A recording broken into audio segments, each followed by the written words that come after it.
Welcome back, everyone. Welcome back to another week, another edition of ESL Open Cup Asia number 225. That's a lot of weeks. Welcome back, everyone. I'm of course Side VIP. Welcome to the CranKy Ducklings. Welcome to our weekly dose of Korean StarCraft. And we have a match already. We have a tournament. Exclamation mark B in the chat if you guys want to have a look at the bracket yourselves. The bracket is stacked full of amazing players, and we are diving into our first series, our first best of 3. And spawning in the top left-hand corner of Oceanborn, we have our South Korean Protoss player, the blue Protoss, representing himself, currently teamless. It is Nightmare.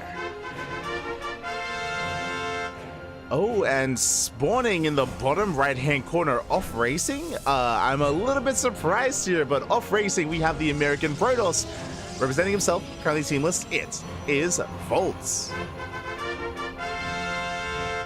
I could be mistaken, but I'm pretty sure, like, Volts, if I believe is the correct person, aka Cicada, was on Scythe Esports back in the day. Was on Scythe Esports, was supported by Toast and Dark Shrine and all them back in the day, or the Dank Shrine even back in the day. And if I'm not mistaken, I believe Volts was Zerg. I'll have to double check that, but I did assume the Volts was Zerg. Meanwhile, the probe getting across the map, faking out a cannon rush. We do cancel the pylon. Big overreaction here from Nightmare. Very nicely done. Volts already whipping out the NA strats here, faking a cannon rush and getting ahead as a result.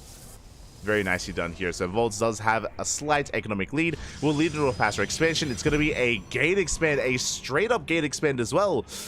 Greedy build. Very greedy build here out of Volts. We'll see if we can get away with it. Nightmare does confirm that it was a single gate expand. Cybercore was thrown down thereafter. Only one gas geyser as well. Nightmare has the option to go for a one base all-in. Nightmare has the option to punish this greed, and I'm expecting a pylon, but we'll see as the probe does skirt back around here towards the center. Back at home, it's a 2-gate opener into the Cybercore, especially with the delayed economy early on as well from Nightmare. It would make a lot of sense to go for a proxy. Adepts are on the way. Adepts initially are on the way up, and do we throw down a pylon? Looks like we do not. The probe is coming in. Ah, there it is. There's that pylon. And it is going to be a one base all in from Nightmare. I imagine we're going to be planning to either throw down a proxy gateway across the map or a proxy robo instead, or why not both? But getting lost, it is quite possible here. Meanwhile, Volts, it's on Volts to defend. Now, Volts should be aware that a one base all in is a big possibility as a reaction to this scout, just because how greedy Volts has been. So now we have to see how good is the defense of our Protoss player here. It's going to be a 2-gate opener. We have sentries on the way, which will help early on. We have a safety shield battery as well. With these gases, I imagine we should be going for a blind robo, even if we didn't know that there was an all-in coming, as there it is, proxy gateway gets thrown down. Like, even if we didn't know that our opponent's being overly aggressive, I feel like a robo would make a lot of sense given the game state here for Volts, but we'll see. Adept say threatening the Shade. Oh, Shade is going to be denied.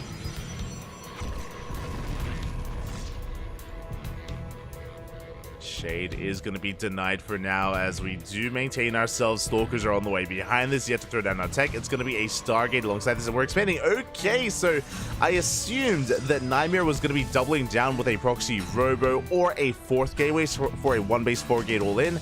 As we can see, that is not the case. Nightmare is being assertive, is being aggressive, but we are expanding behind this. We are not going all in. Okay, so Volts, not in a bad position here. As long as we're able to keep up with the Shades, as long as we can get into our eventual tech as well, which we have yet to really invest in, whether it's a Twilight Council or Robo or anything else. So it is, Robo is now on the way. Again, will keep us safe. The Robo also gives us access to Observers, for example, but it also means that we won't be active on the map with Blink Stalkers. We won't really have much of a map presence for quite some time. As Adepts, once again, they throw in a Shade. 5 Adepts in total. Do we commit? Oh! Ooh, we do not. No commitment yet. And there it is. Oracle is on the way for Nightmare. We're going for some multi-prong harassment. Looking to come in from behind or for the mineral line. Rick having them in the mineral line. Apply pressure here at the natural. Again, right now it's on Volts to react, to respond. And so far, Volts is up 10 workers, by the way. Like, this economic lead is massive. And there it is. We have the Immortal on the way. We do need that Immortal, but we are supply blocked. Ooh, that's a rough supply block there from Volts. Up until now, things were going well. That supply block is going to slow them down. Slow them down quite a bit. Let's say shade in, or they threaten to shade towards the main. Oracle gets into the main base as well. There's nothing in position. No safety shield battery, no units whatsoever. We're locked out of the natural, and probes are going down. We had a massive probe lead. We still do, but not anymore. 9 probes fall, and Nightmare takes a lead. And we're not done. Second Oracle's moving out as well. Volts was ready in position here at the natural. I can't say the same about the main. 10 workers falling. Adepts, once again, they try to shade in. The Oracle goes back into the main. No! The Oracle sips in. We're going to get, what, 13, 14, 15 probe kills. Ay, ay, ay. And again, that economic advantage that Volts once had is no longer there. We threaten the shade once again. We do commit, but we have a full wall. Nice catch from Volts. Catch here, having the wherewithal to fully wall off. We shut down the ESL. We get another 19 probe kills. Oh my god. That is insane. 19 probe kills. We may have lost the Adepts, but we're not done. We're not done, but we're just racking up that kill count. 20 probes, 21, 22. Can we get 25? Can we reach 25? Oh, what of us? Not quite. But we're still not done. The Oracle goes back into the natural. And there it is. Oh, no. 24. We did not reach that 25. Meanwhile, we're across the map. We're all in. We're 100% all in at this point. Volts' economy is in shambles. 24 probes is all we did get. I mean, I say is all we did get. Basically, as many workers as there are alive right now for Volts. Boys are being pulled. We have the overcharge. We do have a couple of hallucinations here. Let's go. Tanking some shots.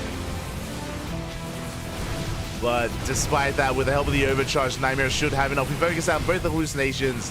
Then we focus out the Immortal itself. GG gets called, and Nightmare will take game number 1. GG. GG, well played. Again, a solid game there from Nightmare.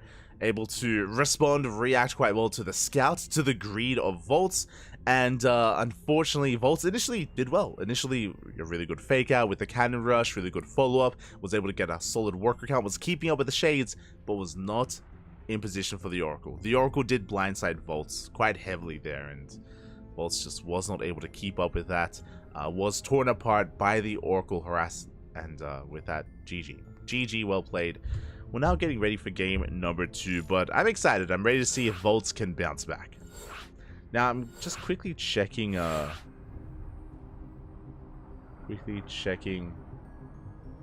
Wikipedia here. Yeah, here it is. Because I'm pretty sure Volts used to be a Zerg player, and I just checked Wikipedia prior to 2021, and that's the last time I think I casted Volts. Prior to 2021, they played Zerg, so I can confirm.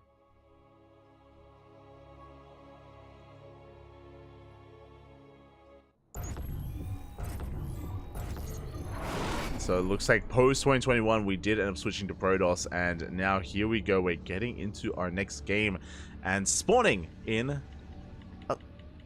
the top left-hand corner. Top left-hand corner of Goldenor, we have our South Korean Protoss player, the Blue Protoss. Oh, representing himself currently teamless, leading the series 1-0. It is Nightmare. And spawning in the bottom right-hand corner, I guess nowadays they're more of a race switcher as we go back to our original race here. So now, I know I'm not crazy when I thought that our player here was originally a Zerg player. It is the red Zerg from the land of the Americas. It is Volts. Let's go.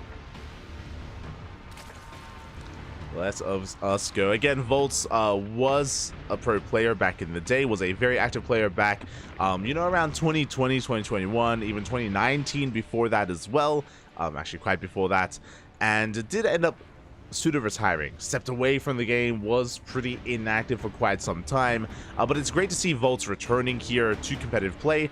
It was this season of EPT Spring where Volts competed in the America's qualifiers for EPT and surprisingly made it to the closed qualifier. I think Volts exceeded many expectations, even their own, and was pleasantly surprised to make it that far into the closed qualifier. And Volts committing a little bit more here, even competing in EPT or in the EPT weeklies, is great to see as we're going for a proxy. We go for the proxy hatch, and Nightmare is quick to scout. Did check the linear third, followed by the triangular third. We come across the hatchery where what's going on. Drones are on the way. It's going to be a spine rush from Volts. Upon scouting this, safety Zealot. Zealot's on the way. We have a second gateway as well. Second gateway, second pylon, just to keep everything powered. And here come those spine crawlers back at home. Spawning pool is done. Lings are on the way. Now I'm curious because Nightmare, he actually started walling off on the high ground even before the game was going. It looked like Nightmare just assumed it was going to be Protoss. I'll be honest. Like, this 2-gate opener is a Protoss-based opener, so I don't think Nightmare noticed that Volt's race switched. So now we're in a weird position where this spine rush would usually be threatening the wall on the low ground, but there is no wall on the low ground because Nightmare thought it was Protoss. Like 100%, 100%. You would not open up with your gateway on the high ground in a PvZ. Stalkers have arrived. We're going to be chipping away at the Spine Crawler. Spine Crawler is going to be going down. Big pickoff. Spine Crawler does fall. Link speed still not done. And the Lings, they get in towards that ramp, but a solid position here from Nightmare. We shave off a lot of Lings. But now we have 2 Spine Crawlers. Ooh. Big hits there on the Stalker. Almost goes down. And we're going for a Twilight Council. And honestly, Volts is in a pretty good position to transition. To expand and take a natural, I mean. As honestly, because Nightmare went for a PvP opener, he's stuck on one base. Like, Nightmare is stuck perpetually on one base here. We're pushing forward with some Spine Crawlers, and Volts can afford to drone here. But for now, we're still massing Lings. Like, Volts is still committing, is still all in, trying to force their way into the main. Spine Crawlers leapfrogging forward. Creep is spreading. Nightmare does pull back, going for a Dark Shrine. Interesting choice. I mean, there's no lair, there's no detection. DTs would be an interesting solution to this problem. And Volt's gonna scout off as Volt is slowly pushing forward, getting some high ground vision with that Overlord. The Spine Crawler taking a lot of hits, so do we have a transfuse? We do not. Yeah, Spine Crawler does pull back. Is kept safe and sound. We lay siege upon the gateway. Shield Battery's going to keep it up. And we can kill the Spine. Yeah, the Spine Crawler is going to be going down. At least one of them. Ooh. Yeah, we have the Overcharge as well. Like, Volt's trying to force their way up this ramp. It's not going to happen. Not against 4 Shield Batteries like this. Not against a 1-base Protoss. And now we're finally expanding. Now we're droning up at least a little bit. This feels a little bit late, but at least it's on the way. Meanwhile... no shot. Volt's double expanding, going for the gold base, but at the same time, I didn't even realize Nightmare has a pylon in the main. No shot. Pylon in the main base, and we're in trouble. The Dark Shrine's about to finish, and the DTs, they're going to end the game. 100%. There's no solution. There's no answer here. There's no other base to mine from. Sure, we have the gold on the way, but DTs, they're going to just wreak havoc. And here we go. The first Dark Templar being warped in, and Volts has no idea. We're waddling into the main base. Oof. And just like that, GG gets called. The Invisible Man a little bit too good, and Nightmare will take the series 2-0. GG. GG, well played. Congratulations here to Nightmare as does take the series 2-0. But a shout to Volts, especially game 1. Like, game 1 wasn't bad whatsoever when it came to the opener, when it came to the start of the game. Volts was looking solid. Again, it was just unfortunate to not quite be in position for the Oracle harass. Meanwhile, here in game 2, it was just a really awkward situation. It was just a really awkward situation to go for a proxy hatch, to go for a spine rush, and for there not to be like a low ground expand. It's weird. Like, it's just a unique game state, and we tried to break the main. I'm not so certain that was the wisest of moves. I think it would have been I think we would have had a little bit more success if we just calmed down a little bit, you know, just contained the opponent to one base and then expand macro from there. It was unfortunate though that there was a pylon across the map and the DT was able to warp in. It was a bit of a shame. GG, well played. Congratulations to Nightmare as he advances on into the next round, and Nightmare, I believe, has an opponent.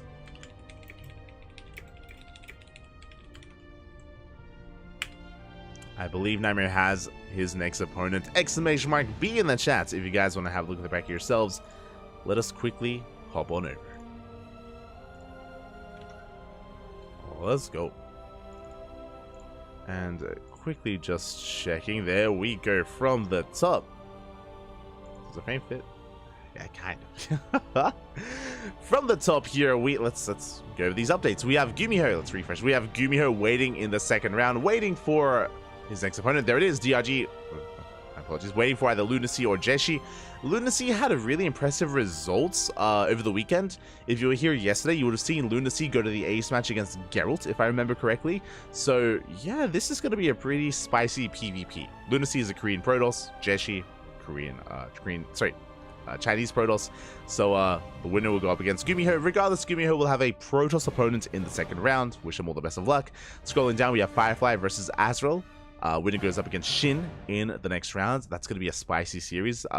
Best of luck to Azrael, but it's most likely going to be Firefly versus Shin, and it's going to be a very, very back and forth CVP. I look forward to it. Scrolling down, we have Classic versus Dongregyu, DRG, in a Zerg versus Protoss. Winner of that goes up against the winner of Beyond, GG Machine, and Silky. Shout out to GG Machine, because as you can tell, it is very rare. It is very rare to actually get European players in these tournaments. More often than not, the Europeans, they stay away. There are some brief instances where that's not the case. I remember a couple of years ago, Bratok, I think Bratok Bradoke, he was a lot more active. And he was actually competing in these quite frequently. Meanwhile, Showtime at the start of the year, I think it was at the start of the year, Showtime for like a month. Showtime was competing in ESL Open Cup Asia. Only for a month though. Since then, Showtime hasn't really been active here at all. And so yeah, I appreciate it. Whenever there's a European player, I appreciate it. I know that Europeans have to wake up a little bit earlier, and you know, playing on ping is never something ideal. So do respect it. Up against Silky, Chinese Zerg player. Winner goes up against Beyond. Scrolling down, we have Rebellion versus Rex in a PvZ. Winner goes up against Solar in the next round. And after that, we have our series. We have Nightmare versus Raynor coming up next. I was talking about the Europeans, and Raynor is a little bit of a special case. So for those who are unaware, Raynor is currently residing in Korea. Did go to Korea more than a month ago. I think it's been 5 weeks, 4 weeks, 4 to 5 weeks-ish. Raynor has been in Korea and for GSL to compete in GSL. Did qualify for GSL Code S, by the way, a couple of weeks ago. So he will be a part of GSL, and he has been competing on a regular basis in these online tournaments with some pretty solid results. Hasn't won one of these weeklies, but it's difficult to pull that off, and especially when you're competing in these events for the first time, we don't really expect that. But Raynor, he's been going for some quarterfinals runs, semifinals. He has made it to the finals once as well. So yeah, he's been having some really good performances here. Yet to win one of these weeklies, but we'll see. We'll see if he can get there. You know, time will tell if we can break on into the upper echelon of the Korean pros here and take it to them. Again, the competition here is quite intense, you know, with players like Dark, players like Classic, DRG, Solar, Beyond, Hero. It's not easy. Is not easy. Speaking of, scrolling down to the bottom of the bracket, we have a Hero waiting for the winner of Smile and Stats. Meanwhile, we have Dark waiting for the winner of Young and Fork. This happens very frequently, but it looks like Hero versus Dark is primed to happen. Whether it's in the semifinals or the quarterfinals, these two very frequently face off in ESL Open Cups, even before the finals. Like, usually in earlier rounds, they clash against each other.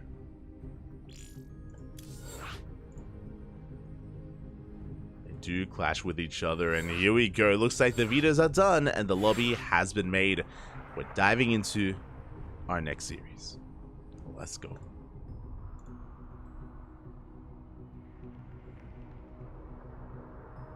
Meanwhile, catching up in the chat. Catching up in the chat.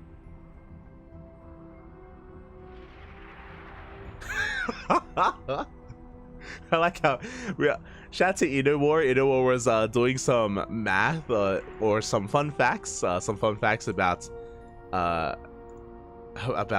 you know, being awake for days and how much a minute is in a day and all that stuff.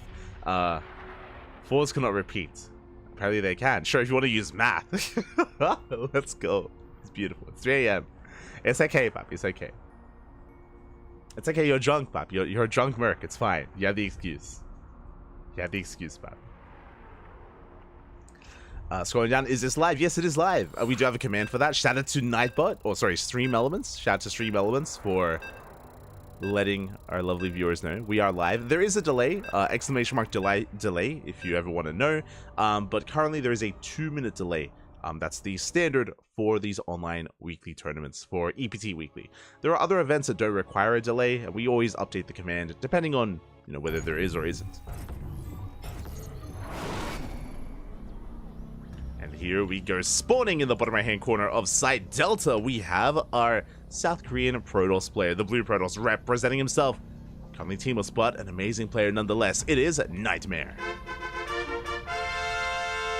And spawning in the top left hand corner of site Delta, going for a 15-15, we have the Italian Zerg player, the red Zerg representing Basilisk. It is Rainer.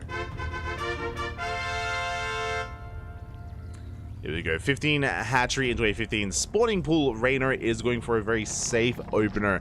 For those that are curious about the 15-15, the numbering is referring to the supplies that you do throw down your buildings at. 15 hatchery into a 15 supply spawning pool.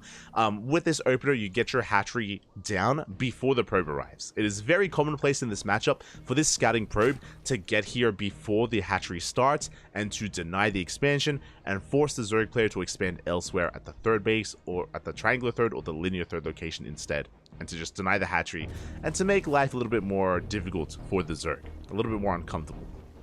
With a 15-15, you're able to throw down your hatchery that much faster, you get it on location, which means you have a much easier time defending against something like a Twilight Council opener.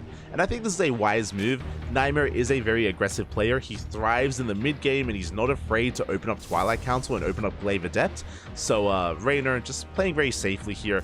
The downside of this build that Rainer is going for, or this opener I should say, is that it delays your gas. Your gas is going to be later, which means link speed is going to be delayed, which means you can't really punish the adepts, or it takes a little bit longer to punish the adepts. It takes a little bit longer to apply any pressure to the Nexus and the third base of Nightmare. So there's a bit of a give and take. Rainer's opening up safely, and Nightmare can be a little bit greedier as a result.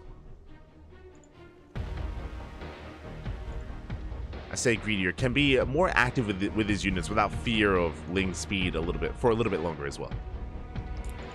What I do mean by that.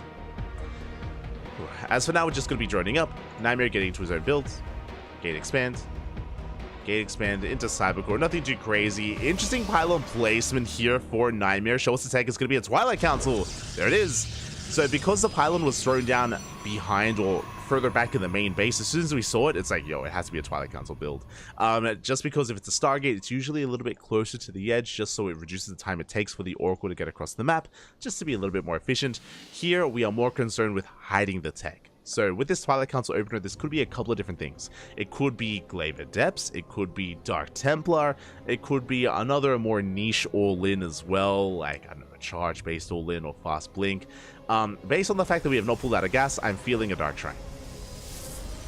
Speaking of, there it is. Dark Shrine has been thrown down. If you're curious, typically if you go for Glaives, you pull out a gas. We didn't pull out a gas, and so we do have the Dark Shrine on the way instead. We should be seeing a Robo alongside this. There is no Robo yet, which is interesting to me. There we go. Robo is now on the way, and with this Robo, we're going to be going for a Warp Prism, zooming across the map, warping in those DTs ahead of time, or we're warping them in, and looking to harass the bases of Rainer. Now, Rainer, with his Overlord Scout, he should be aware that there is some tech on the way, that it is not a Stargate. Otherwise, there'd be an Oracle. There'd be an Oracle moving out to harass momentarily, and Rainer, I'm sure, can piece together that it's going to be a more aggressive build from Nightmare. At around the 4-minute mark, we want a Roach Warren. Around 4 minutes is kind of the safe timing for a Roach Warren, so Roaches come out just in time for either DTs or Glaive Adepts. Now, Rainer still doesn't know which one it is. Speaking of, just as we hit 4 minutes, there is that Roach Warren. So very crisp build here from Rainer. And again, this will keep him safe against aggression, against Glaive Adepts. But what about Dark Templar? Safety Spore on the way at the third base. Do we end up skipping Spores at the natural though? That's the question. Like, ideally, you don't want to make spores if you don't need to. So Raynor trying to get a read on what's going on. DTs have already been morphed in.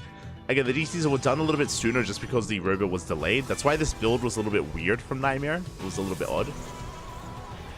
But the spore finishes at the third. We do have a spore here at the natural as well. The main base is exposed, so the prism could go straight for the main, but based on the attack path, it looks like we're going for the natural, and Raynor does have detection. So far, a really safe play out of Raynor, making sure that he dots his I's, crosses his T's. He's got his roaches, he has his detection. DTs, they actually go for the queens. Remember, spores are stationary, and we can try to abuse that. Ooh, as we have to try to be on the edge of vision. Out of range of those spores, DTs back off.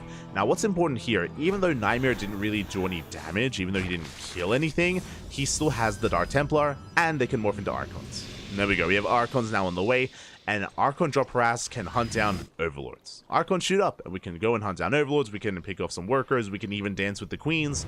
We have a lot of micro potential. That's the power of a DT opener, is that it isn't just DTs, it can also morph into Archons, and we can have some more complexity with this Harass. Prism takes a lot of damage, good target firing out of Raynor, focusing down that Prism. Observer has a ride, we're clearing up some creep. Nightmare going to be rotating over towards that third. Oh, as we don't quite fully commit here. Raynor going to be pulling back. Clutch Transfuse keeping his queens alive. Some of these queens getting low though. Up! We lose one. One queen goes down. We force a recall, and it looks like we do take down an Archon. A much better trade for Raynor. Very nicely done. Again, this Prism got far too low. Was zoned away. We could not save the Archons. A good lockdown there by Raynor. Looking at the trades, it was 9 Lings and 1 Queen for an Archon.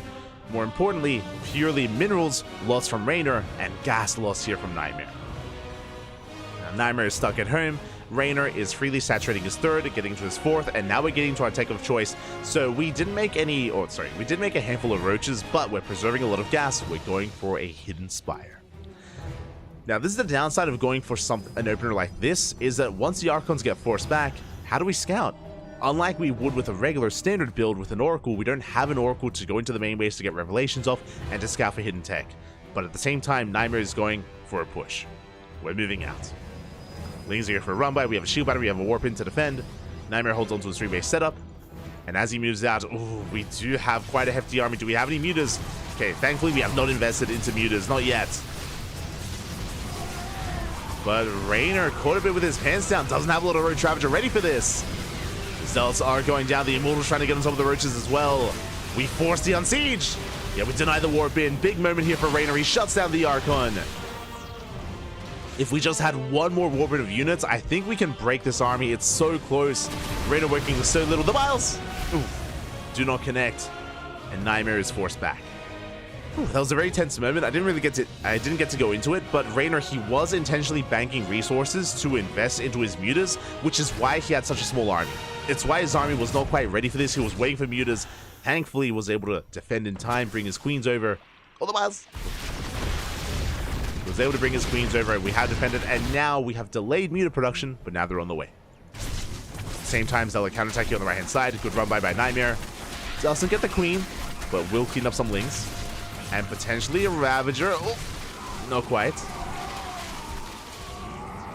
Not quite, as behind this Nightmare is fully saturated on 3 bases. We're getting into Storm, we're working towards Blink. Blink is going to finish up just in time. We go for the contamination on the Forge, okay. Forge is contaminated, the mutas, shut down the Prism. But as I mentioned, thankfully Blink is about to finish and we will have an answer to these mutas. Ideally though, we would have Phoenixes and we do not have a Stargate. No Stargate and barely any Stalkers. And suddenly Raynor has map control, he's pushing out. We do have Storm. Storms are available. Ooh, they get thrown down on the Roaches. Mutas coming in from behind, they're going for the High Templar. They dive in and it looks like we do barely use the Storm just in time. The mutas are forced back. At the same time, the Roach Ravager army being shut down here by Nightmare. Good defense. But we're being dragged out of position. These Immortals are exposed. We have to get the hell out of here. Yeah, the Lings are on the hunt. At the same time, mutas, they bust into the main base. Probes are going down. The Immortals, they get surrounded. Big catch there from Raynor. He's pulling Nightmare apart. Nightmare, he was holding his own. but the opener was lackluster. Here we bleed out too many immortals, which means Raynor's second wave, his second push, is going to be that much stronger. The mutas, they even help cripple the economy here of Nightmare. We're just amassing our army. And when we do push, there's only one immortal to defend. We will have some storms, but against enough for a Ravager, it won't be enough. The mutas, they come back in. Raynor setting the pace of the game here. The mutas being forced back. A good chunk of them did go down. It was 4 dead mutas, but now we have 9 more to join the flock to keep the pressure up. Nightmare still not rebuilding, or still not building up a stack defense in the main. There we go. As I say that, cannon is on the way.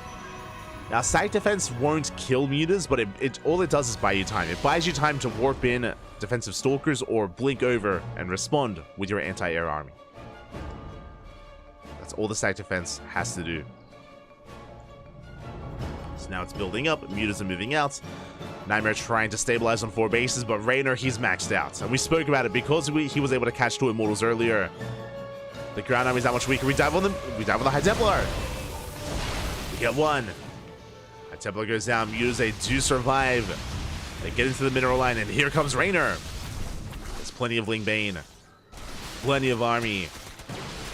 Collapsing on a Nightmare. Show us the storms. We were forced to morph in Archons. Jeez, we had like 6 High Templar, and now we're down to what, 1? 1 High Templar left. Ling counterattack hits the 4th. Mutas into the natural. Oh, that's a kill, not a cancel. That's a kill on the Nexus. And Nightmare just can't keep up, not anymore. Again, especially when you play Muta, it's very momentum based. Very momentum based. And once you're able to get enough economic damage, once you're able to deny the base a couple of times, it's just so difficult to recover from that moment. Not impossible, but difficult. Now, what Nightmare's hoping for and what he has to do is turtle. He has to just defend back at home, get a 4th base. If he's able to get a 4th base, if he's able to take a good trade, then he can bounce back. What I'm referring to is the storms. Like, the army from Raynor is still quite fragile. If the storms connect with the mutas, if the storms connect with the Ling Bane, Nightmare can trade quite efficiently. He can trade very well. He just has to be in position. Banelings rolling in. Banelings are denied. At the same time, Raynor pushing towards that 4th base once again. He is spotted. Show us the storms. Big storms here on the Ling Bane. Oh, 1 Baneling connects with the High Templar. They do survive. Just barely. 1 High Templar gets biled. The 4th is denied. That's brutal. So that was a good trade from Nightmare. You can see the supply is starting to close up a little bit. They are evening out. But without that 4th base, Nightmare is all in. He's completely all in. It's all or nothing. He's pushing out across the map. The Zelts are getting surrounded. Yeah, the Zelts are being cleaned up. But we have the Prism. We can reinforce. Raynor confirming that there is no 4th. Here we go. Nightmare. He has a comparable army. Has comparable army supply. And Raynor getting ready for the full surround. They're coming in from every single angle. Going for the High Templar. Up. And the High Templar forced to morph into Archons. No more storms. But what about the Stalkers? What about the Immortals? Again, Nightmare is completely all in, and he does take an army supply lead. Again, a lot of the supply for Raynor is in drones. A lot of it is in workers. We break through, we take down the base. Now, killing this hatchery is not good enough. We have to keep going. The longer this goes on, the better it is for Raynor. Raynor, he's reinforcing with more roaches. Again, because of the better economy, Raynor, he's remaxing, and Nightmare has to keep going. He can't slow down. Boys are being pulled into the Stalkers. Good blink here protecting the Archons. 1 Archon goes down, the other still alive. We shut down all the drones. Roaches are falling. And Nightmare, does he barely have enough? It looks like he does. And Nightmare, he has done it. Blinking on forward. Shuts down the Overlords. Overlords don't matter as much. We shut down the Roaches. We're pushing in towards that natural base as well. We have reinforcing Archons. And with these Archons, that seals the deal. Nightmare, he has done it. He was being pulled apart earlier. His economy was being crippled, but he doesn't need his economy. Not when we're going for an all-in. GG gets called, and Nightmare will take game number 1. Whew. GG. GG, well played. Whew. Let's go. GG, well played with that. Oh.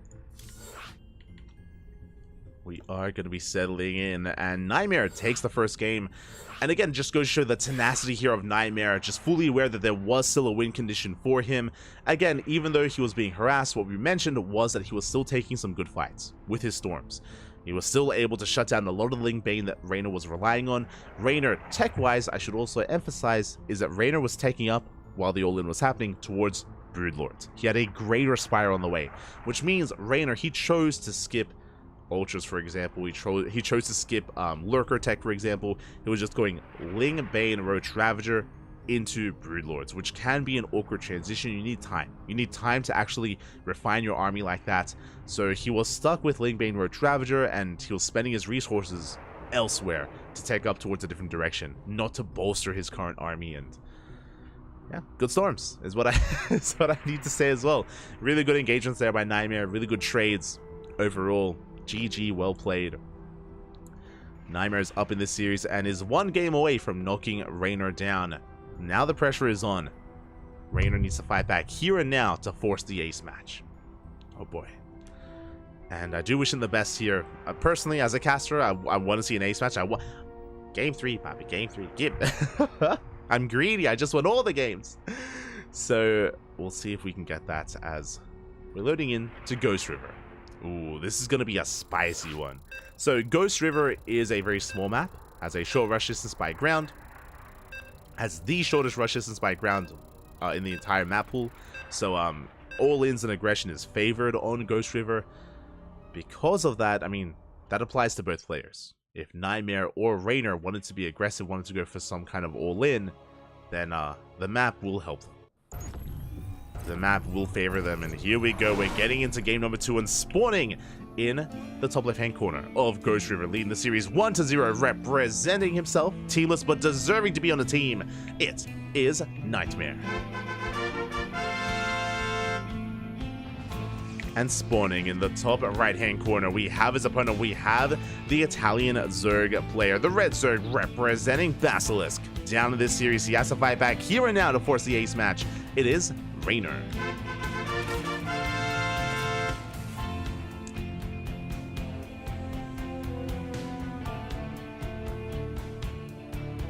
Here we go. I'm catching up the chats. Wait, what? Nightmare joined the team like 2 weeks ago. Or did I hallucinate already? You might. It sounds like you're hallucinating. It sounds like you're hallucinating. You might be thinking of another player. Players that joined teams recently. Let's think. Su, he joined DKZ like 2 weeks ago. So you might be thinking of Su. You might be thinking of Shin. Shin joined Gaiman Gladiators. You might be thinking of Bunny. Bunny joined Team Falcons. Are there any other Korean pickups? Rogue is still teamless. Trap is teamless. Did anyone else join the team? I guess Stats joined Twisted Minds. Kind of.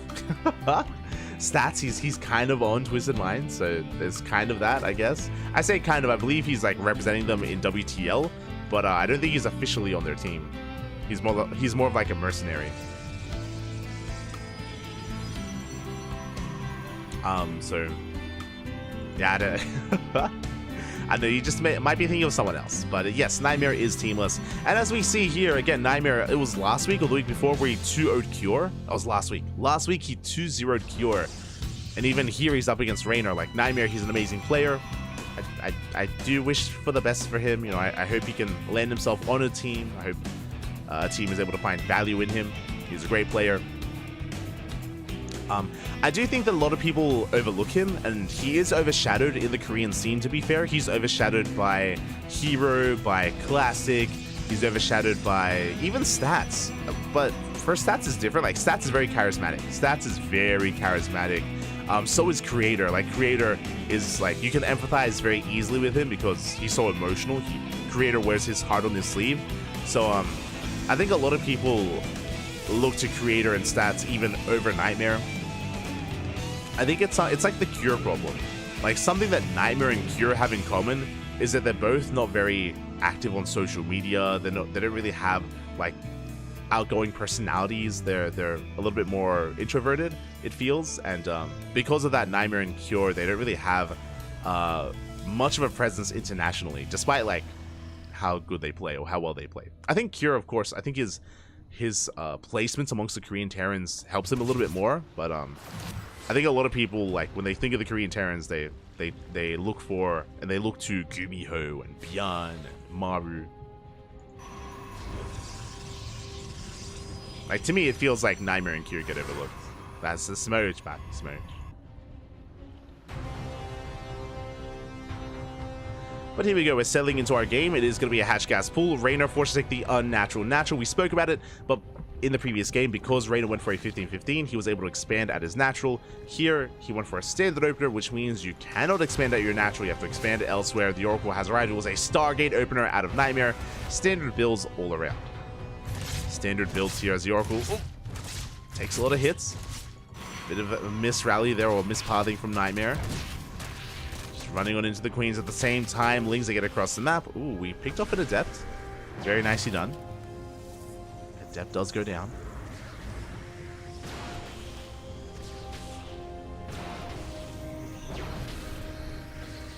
Adept does fall. Overlord's going to be zoned away.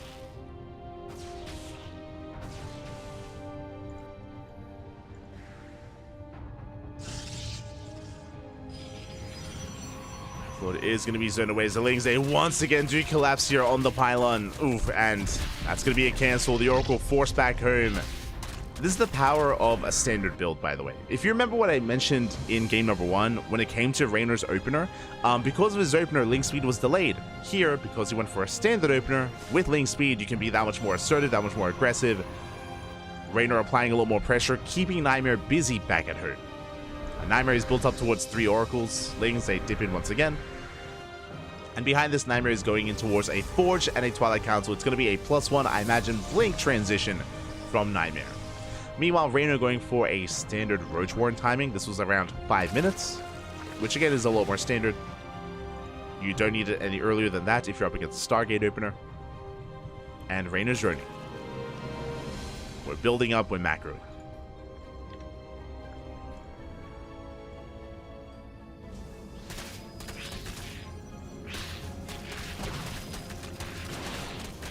Here we go, Lings, they do dip in. Oh! Do you get a probe? Lings, they do manage to find a probe here across the map, not bad.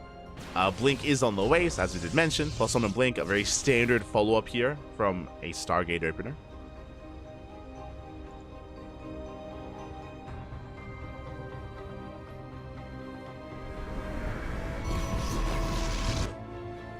Here we go. You see Nightmare just defending back at home, applying pressure across the map. Again, just trying to be a little bit assertive. Now, these Stalkers, they may look quite vulnerable. Blink is not done, by the way, but that's what the purpose of these Oracles. Sorry, I should say the Stalkers look vulnerable. But that's why the Oracles are here. The Oracles are here to support, to make sure that these Stalkers don't get surrounded with stasis traps, with their Pulsar Beam. So the Stalkers are pretty safe and sound. Do come across the Lings, and Reynor has to respect them, has to back off. Reynor does retreat. Behind this is taking a 4th, droning up. We have an Infestation on the way. Hydra as well. I appreciate this. Reynor getting ready for Hydra, Lurker, Viper. He's ready for Hive Tech, for Hydras as well. Lings, they head towards the natural. At the same time, a big lane run by here towards the left-hand side. Ooh, we get a kill on the shield battery. But we're not able to break this. Good defense by Nightmare. And we're working towards Charge and Storm. Now again, this entire time Nightmare's been stuck at home. Reynor has been enjoying a lot of map control. With that map control, that's why he's been able to be quite greedy, joining up to 80 and taking up towards Hive and Lurkers. Like, Reynor, he has the freedom to do so. That is soon about to change. Before we can get into Lurker tech, Storm is going to finish. And Nightmare should be pushing soon. He should be moving out with Archons, with High Templar, with Storm. I believe that is going to be happening just before Lurkers are online, but we'll see.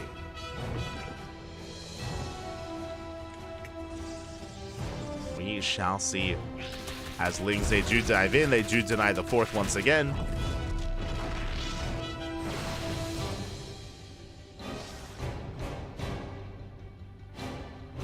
Catching up with the chat. It's noble for a Nightmare to live in the shadows. Zerg Overmind should invent Underlords. Forward into the ground, much more efficient scouts. True, true. Este Flamio. Lurker Den is finishing. Here's that War Prism. Now, with the War Prism, we can push. We can push, we can reinforce, we can juggle and save our units, of course, with that War Prism Micro. Now, I assume that this would hit first, but it looks like Raynor, he does complete his Lurker Den. He's still working on Lurker upgrades, though, so no Lurkers yet. Still just Ling Hydra. Do you have a Baleen Nest? Ooh, that's bold. That's greedy, actually. Raynor, he skips the Baleen Nest, by the way, which means if Nightmare did push, I think he might just kill. Like, Storms are going to be ideal, and without Baleens, we can't really threaten the army or threaten the High Templar too much. But here we go. Lurkers are now on the way. Raynor getting away with cutting some corners. It's going to be 4 Lurkers behind this. Rocks get knocked down. And by the time Nightmare pushes, it's too late. The Lurkers are going to be ready. Prism gets behind the mineral line. May not be pushing forward. Nightmare, he has yet to scout. Yet to confirm the army composition completely. As Raynor is going for a Doom Drop. Moving out with his own Overlords towards the top left. Behind this double Robo Immortal production. Nightmare, looks like we're turtling up. We're not pushing. Again, we're using the Prism not to reinforce, but to harass instead. So, yeah, static defense, we're turtling up. Cannons, shield batteries, fleet beacons on the way. We're just turtling up into Sky Toss. Okay. Nightmare going full Protoss right now. He knows how to play Protoss. Let's go, as we do have a Doom Drop here towards the left-hand side. Storm on the Lurkers. Lurkers do reveal themselves. Oh, as Raynor, he accidentally did unload here outside of the natural, so it gave time to respond with the overcharge with the Warp in. Nightmare's now aware. Again, I don't think that was meant to unload out on the other side of the wall. I think it was meant to be inside. It's a little bit unfortunate.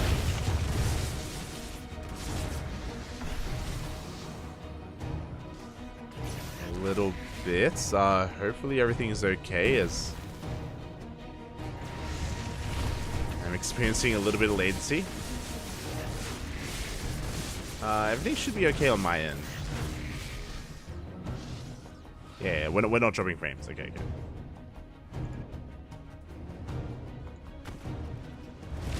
There it is. Carriers are in production from the side of Nightmare. Lurkers pushing forward. Spire on the way from Raynor. Let's go.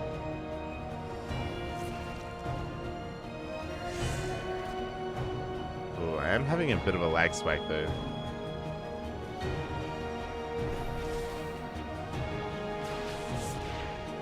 If I do end up like lagging too much, and if I do impact the game or influence the game in any way, then I will leave. I will leave the game, of course.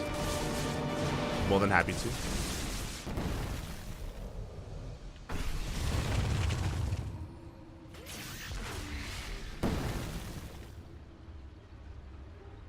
You see Raynor rotating over towards the north side. We do see a massive amount of Lings pushing in towards that mineral line. Do we have a storm?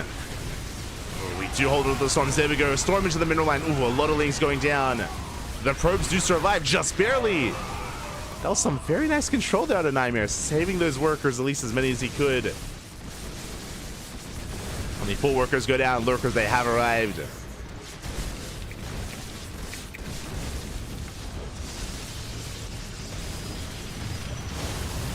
As Lings, they dive on the Nexus. The Nexus is going to be killed. We can't break through Nightmare. We can't get on top of him. No, with a Lurker-based army, but Raynor, he at least does kill the Nexus. We'll back off. We'll retreat. Prism still here towards the top right-hand side.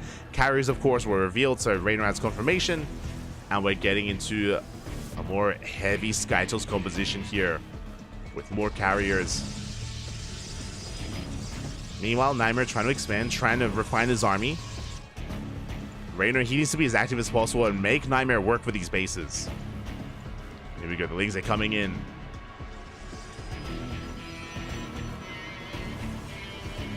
Lings are going in for a counterattack. They do get a surround on these Zealots. A good cleanup here from Raynor. We shut down the Zealots and we will deny the 5th. Nightmare forced to expand here elsewhere. Meanwhile, some Drop Lord Harass gets shut down. And as Raynor builds up towards Broodlords, if that's the direction we're going, or even with these Lurkers, Tempests are going to be ideal. Initially, we have Carrier, sure, but if Broodlords become an issue, then that's where we have to transition into a more Tempest-heavy composition instead. Speaking of the carriers are being dragged out of position, do we have some yoinks? We do! We get 1. We get 2. We could even get 3. Oh my god. 2, 3 of these carriers going to be going down. It looks like we did focus out one of those Vipers. That was a big pickoff here from Raynor. Nightmare caught out of position. Again, carriers on their own are quite vulnerable. They need support. They need Archons, High Templar, Stalkers. They need something to help support them. They're backline units. Otherwise, we can do this. As Raynor, he's trying to camp the production, trying to catch any kind of stray carrier. Yeah, going for the Caustic Spray on the Nexus. Does force the overcharge. Stalkers are on the way. And we will beat out a couple of Corruptors. 1 Corruptor. Meanwhile, back at home, Raynor, he's on 74 workers. He's on his, 6 base setup. 6 bases. The creep is okay. We're connecting all the bases. Very limited creep on the map itself towards the center.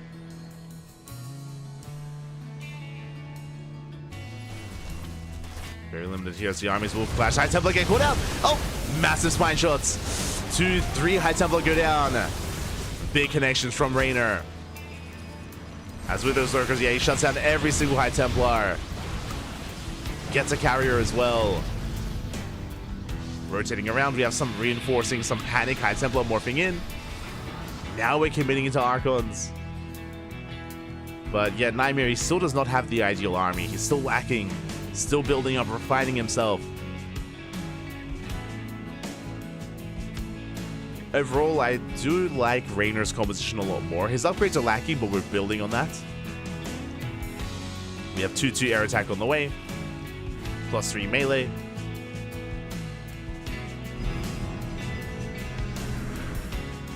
Now, what's important here is that Nightmare, he can still threaten the army here of Raynor. Like, Raynor has to be very careful with how he engages. Especially now that we have Archons and High Templar once again. Now that we have the Death Bull of an army all clustered together. Nightmare can take fights, as long as we're paying attention. Oh. Revelation off.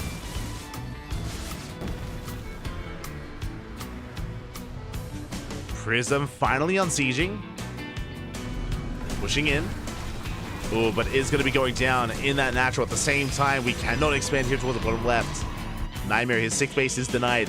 Now, this is the other scary thing about this map. This map isn't just small, and it is, I mean, we're base to base here. We're in the same screen. It's a tiny map. Also, not many bases. Raynor has 6 bases. That's it. That's all we have. Nightmare still has a base to expand to, a base to take for himself. But we have very limited resources on Ghost River. Because of that, this shouldn't actually be too much of a longer game, because we will run out of resources a lot faster. We catch some of these Lurkers. At the same time, Link counterattack does hit the 3rd.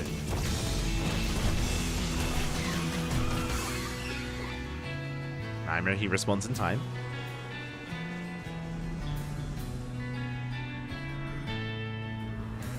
Does respond in time. Link does catch a probe, and once again, Nightmare, he desperately wants to take this base. But can't quite pull it off. There we go. Tempest upgrades on the way. That's what Tectonic Destabilizers. I remember the names. And there it is, the first wave of Tempest. And with Tempest, now finally Nightmare can push in. Finally, he can lay siege upon the site defense, the Lurkers, the army, without bleeding out too many units. The dynamic does change with the arrival of Tempest. Up until now, Raynor, he's kind of been bullying Nightmare a little bit. But Tempest, they go for the Viper. Oh! And they do get a kill. 1 Viper for 2 carriers, a better trade for Raynor. Not a bad pickup from Nightmare, but still a better trade from our Zerg. Playing around by coming in once again. Ooh, Lurkers are getting caught out though. Yeah, a good chunk of Lurkers go down, and that might just trigger a push from Nightmare. Meanwhile, across the map, ooh, Ling run by takes down a mineral line. 15 probes and the Nexus. The Cracklings, they cracked, and they can focus out the base. They deny the warp pin as well. Nexus goes down. At the the same time, we're trying to catch Nightmare off guard. We do pick off one more carrier. Yeah, Nightmare not paying attention. I mean, as a player, your attention is a resource, and Raynor is trying to spread Nightmare's attention thin. So far, so good. Really nice moves from our Zerg player. The run-by comes in once again. And Nightmare just unable to leave anything in position. Now, this is becoming very similar to Game 1. As a reminder, if you remember what happened in Game 1, Nightmare was forced all in. Nightmare, he was losing bases, he was losing economy, but Nightmare did have a threatening army. And we could end up in a similar scenario. As Raynor pushes forward, the Tempest come back around to defend against Lings. Like, what I will say, even though Nightmare, he's losing probes, he's losing bases, Nightmare is still up in army supply. Nightmare can still take a fight and then push from there. Good storms on the lurkers. That Tempest count. How many Tempests do we have? 8 Tempests. And we're within range of the Nexus. We're going for it. Ooh, as the High Templar, they take a lot of hits. Nightmare has to be more careful here. Has to respect these lurkers. Does it keep that Tempest alive? Does hold the overcharge. Fungal Growth's going to be locking down the army. We're going for the carrier. And we're down to 1 carrier left. 1 carrier remaining here for Nightmare. More Corruptors on the way. The base goes down.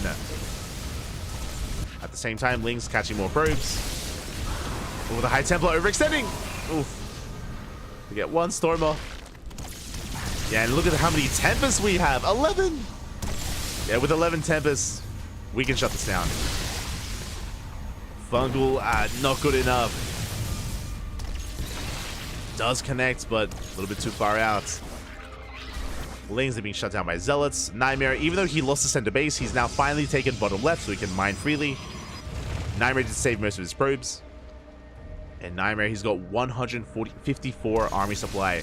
Now, Nightmare doesn't have a bank. So, when it comes to these trades on Nightmare's half of the map, Raynor, he can sustain himself. Raynor's remaxing. Raynor, he's losing Corruptors, losing Vipers, but he's replacing them. Nightmare can't. So, again, we're kind of turning this into an all-in from Nightmare, where what you see is what you get, and he can't really replace this. He has to be as efficient as possible. Another Ling run by. And eventually, Nightmare's just going to send it and pull the trigger and push onto creep. And the scary thing about Ghost River, because of how small this map is that Raynor doesn't have a lot of time to rebuild. Even though Raynor has 8 that, like, look at his bank. Raynor has a massive bank. There's no guarantee that Raynor can spend his money fast enough after losing a fight. That's the reality here.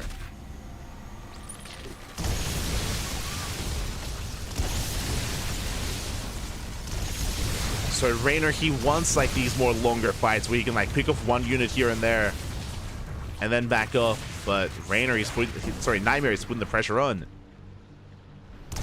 Just be bullied back once again. Ling run by, depowers the cannons. Oh my god, the base is gonna go down.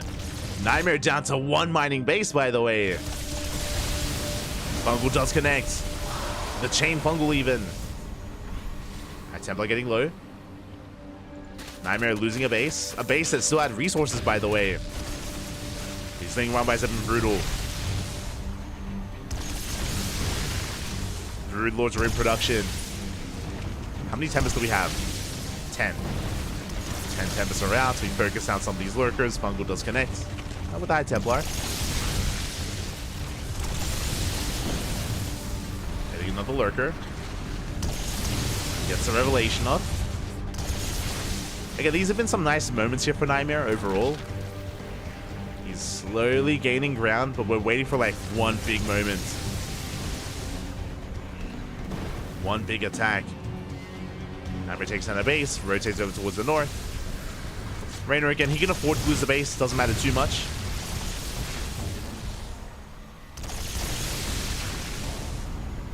Nightmare controlling this army is not easy. At the same time, Zealot is coming in, finally going for his own counterattack. Now Raynor knows how it feels to deal with Ling run by. His Zealots, they come in, they're going for the hydrogen, they force a big reaction. At the same time, we deny the center base once again. Hydrogen goes down. Big picker. I mean, we're working towards Broodlords now, so Hydra's not so important. So it's okay. And we're pushing on forward even further. Results are being cleaned up. They dragged out a lot of those lurkers. How many lurkers left? 4. 4 lurkers remaining. Now, the scary thing about that means that the ground army here for Nightmare, yes, we still have to deal with Broodlords, but it's not quite the same.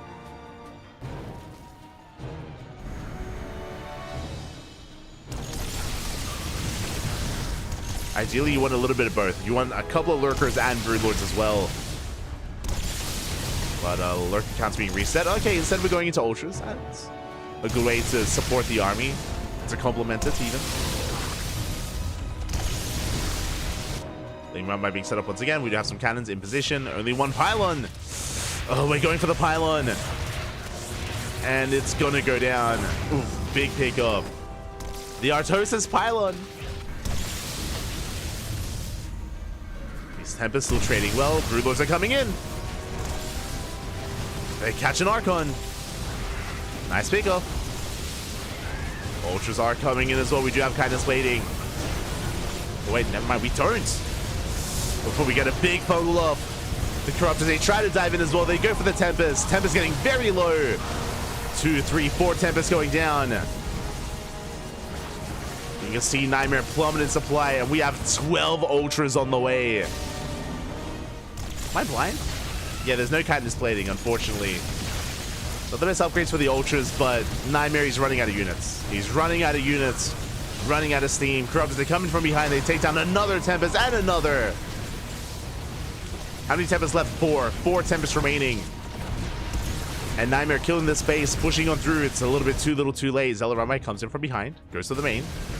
Ultra Cavern goes down.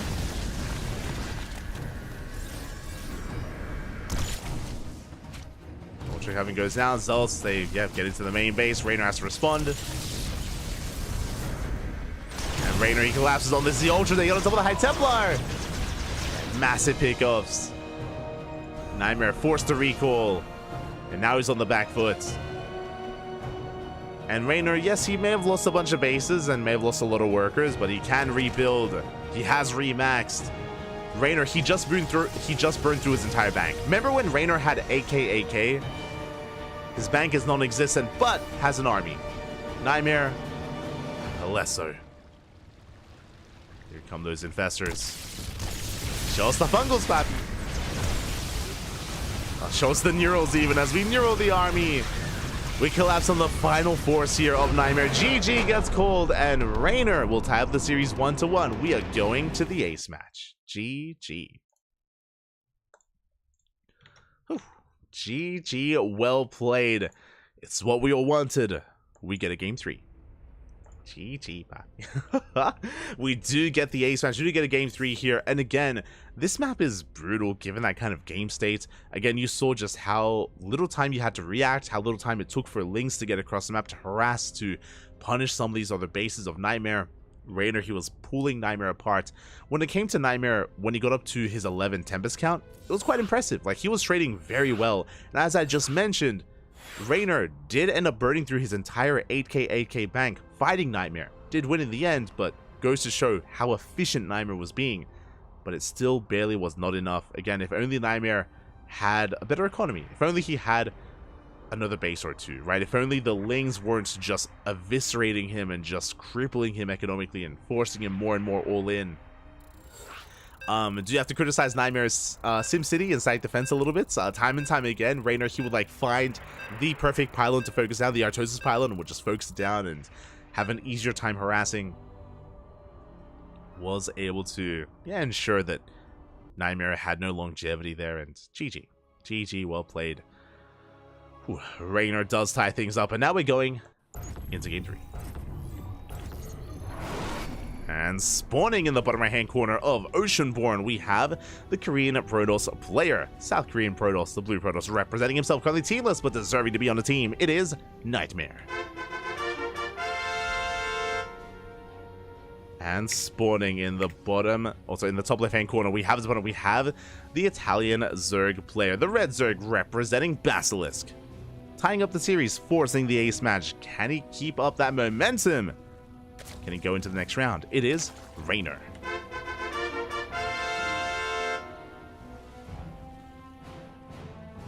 Here we go. Catching up in the chat. I remember, right, that's what I wanted to catch up on. I remember even typing in the chat that I would have picked Nightmare up with my 50-member Discord if nobody picked him up. Oh, Smooch. Pick him up, Pappy. Pick him up.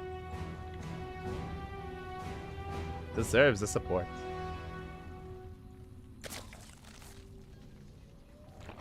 Is the stream lagging? Olamate is. Olamate was. Olamate, yeah. Kind of. So, if you're curious, because the stream was lagging, it was like near the beginning of game number 2.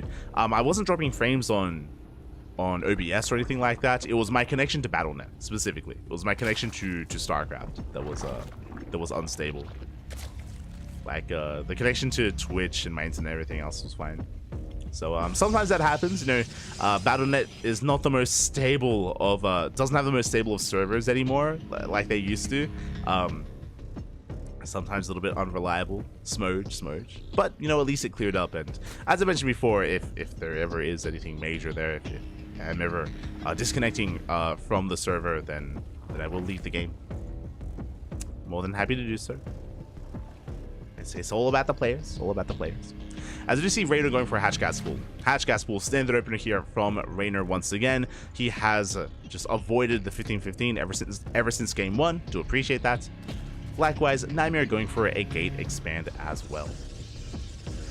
Catching up. Do storms hurt your own guys if they are in the impact zone? Yes. Yes, they do. Yes, they do. Which is why I think I remember the moment that you're referring to when Nightmare had to storm his mineral line. But if you remember, he delayed storming his mineral line to pull his probes away to his gas, and then he stormed. And the probes, they barely survived on like red and orange HP. It was a sick moment. It's cool. But yes, storm does do friendly fire.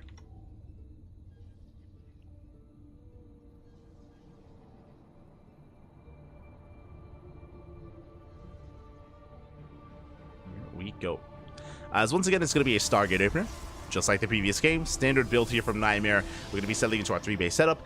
Should be Oracle into triple Oracle into a third Nexus. Meanwhile, from the side of Rainer, nothing too crazy yet either. We are loading into Oceanborn. Something that I should emphasize is that we have seen a lot of aggression on Oceanborn, and we've even seen from Rainer as well quite a number of Roach Queen based all-ins that can be quite effective on this map.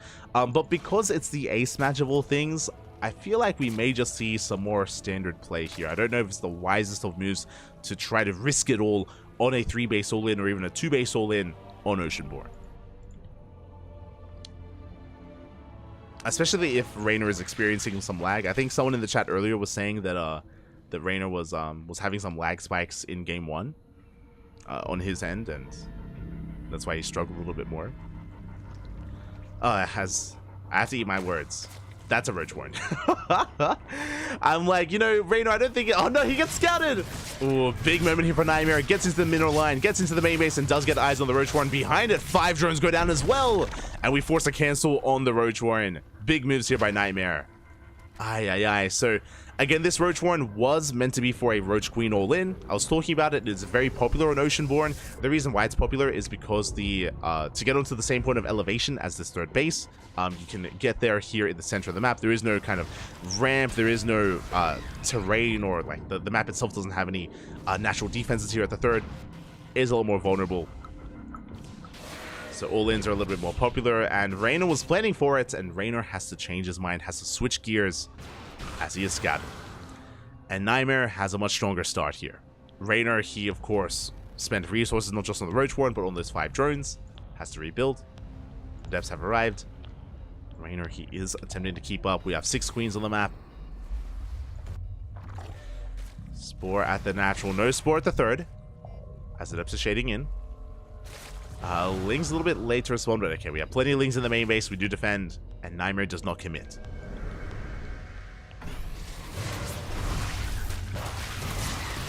Nightmare doesn't commit. We get a surround on the Adepts though, and every Adept is going to go down.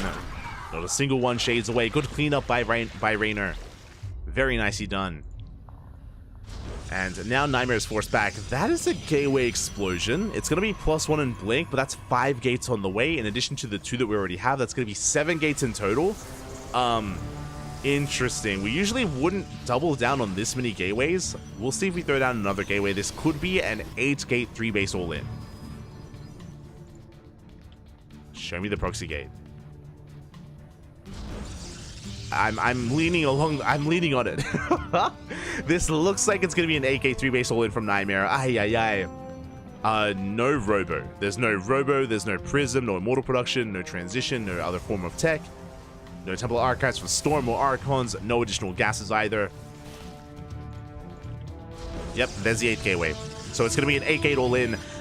This has been making resurgence. This was very popular at the start of 2023. I remember Hero doing this quite often last year, at the start of last year.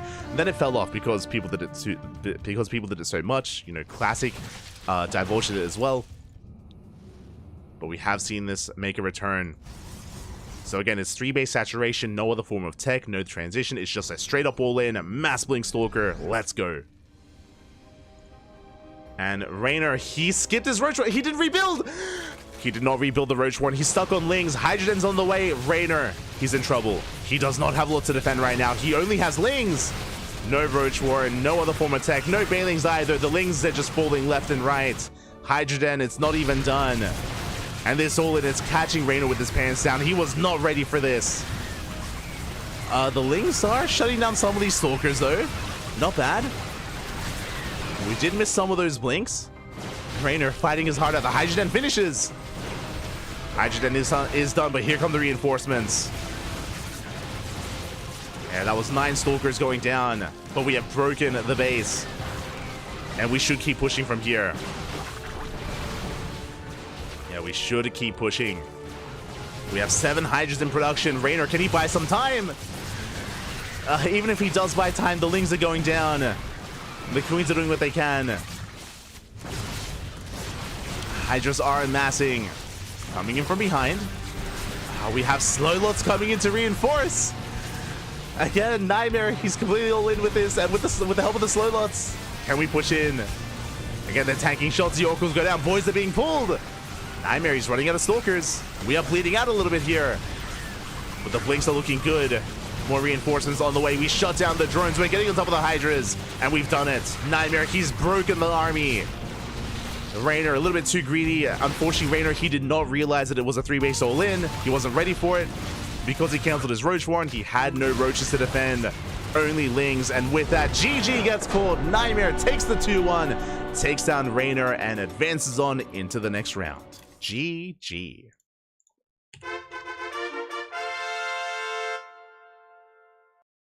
GG, well played. Congratulations here to Nightmare for taking the series 2-1. Does take down Raynor in the end. A big win here for Nightmare. Again, Raynor was coming in as a favorite player. 100%. Raynor, he was the favorite player. I was speaking earlier about how Nightmare gets overlooked more often than not. Does get overlooked by a lot of people, despite the fact that Nightmare, he has beaten some of the best out there. He's beaten Clem, beaten Bjorn, recently beaten Cure, and yeah, even here, taking down Raynor as well. Again, I feel like he is overshadowed by a Hero, by a Classic more often than not. But Nightmare, he's a beast in his own right. Congratulations, and my condolences to Raynor as he is knocked down in the round of 16. My condolences as Nightmare advances on, and this has been quite a series. Let's have a look at the brackets. Let's try to catch up and figure out what has been going on. Let's go.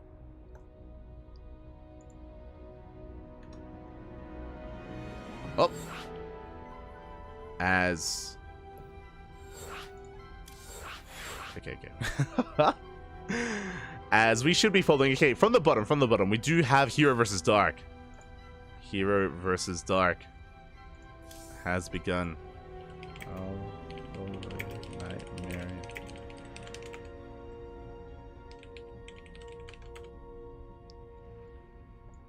Nightmare. Hero versus Dark is currently mid-series. I was just offered the lobby, so I shout out to Inu. Inu is the Korean caster. He was inviting me, and I would love to cast Hero versus Dark. They're in game 2 at the moment. They're in game 2. I'm sure it's a spicy series. But usually if we cast a player, we usually follow them. We usually follow them as far as we can. And because we've been casting Nightmare into Volts, into Raynor, we should follow Nightmare into his next series. You can see he has an opponent. It's going to be Nightmare versus Solar in the quarterfinals. Here we go. So as much as I love Hero and Dark, and I do, I love them both. I'm a big fan of both players. I feel like it'd be a bit of a disservice if I were to leave Nightmare to go into a series against Solar, leave them behind, and jump into another one that's halfway through. So we'll stick with Nightmare. We'll stick with Nightmare, again, going up against Solar in the next round. Let's go.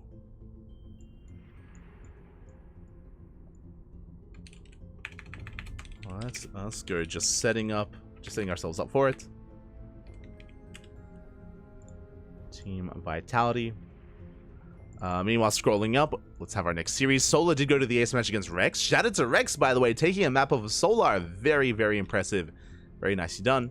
Scrolling up, GG Machine takes down Silky 2-1. Bjorn takes down GG Machine 2-0.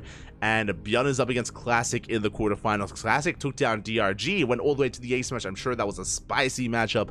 I'm sure that was it was a back and forth. I'm sure they had was a great series to behold. But now Classic, he's up against Bjorn in the quarterfinals. Scrolling up, we have Gumiho versus Shin as well.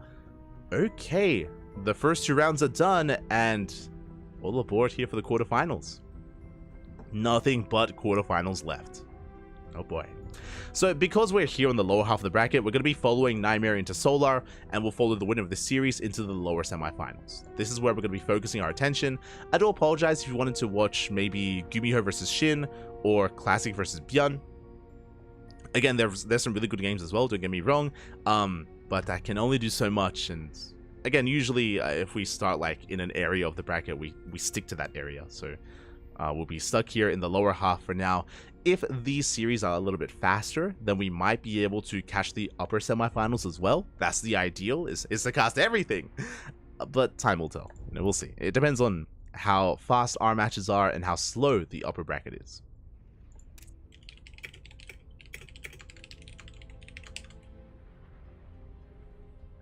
So to message some of the players, make sure I don't get left behind. Make sure that we're all good. Catching up in the chat.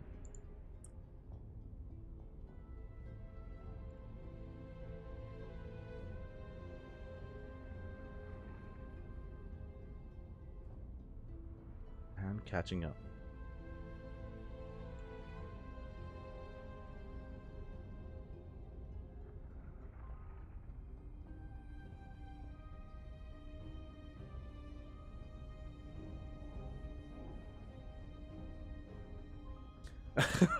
That's on the chat. Nightmare probably ate 4 or more Wheat Peaks this morning. Oh my god. He's an animal, Pop. He's an animal. 4 Wheat Peaks. Without any milk as well. No milk. No milk. Only a spoonful of water. Ah, he's crazy.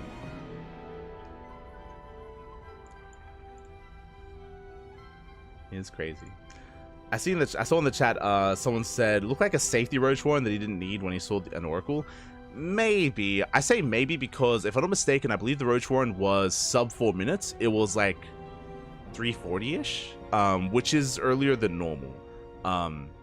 But you'd be correct. Like if Raynor maybe believed it was a Twilight Council opener, and if he didn't realize it was an Oracle, then it would make sense for him to cancel there as well.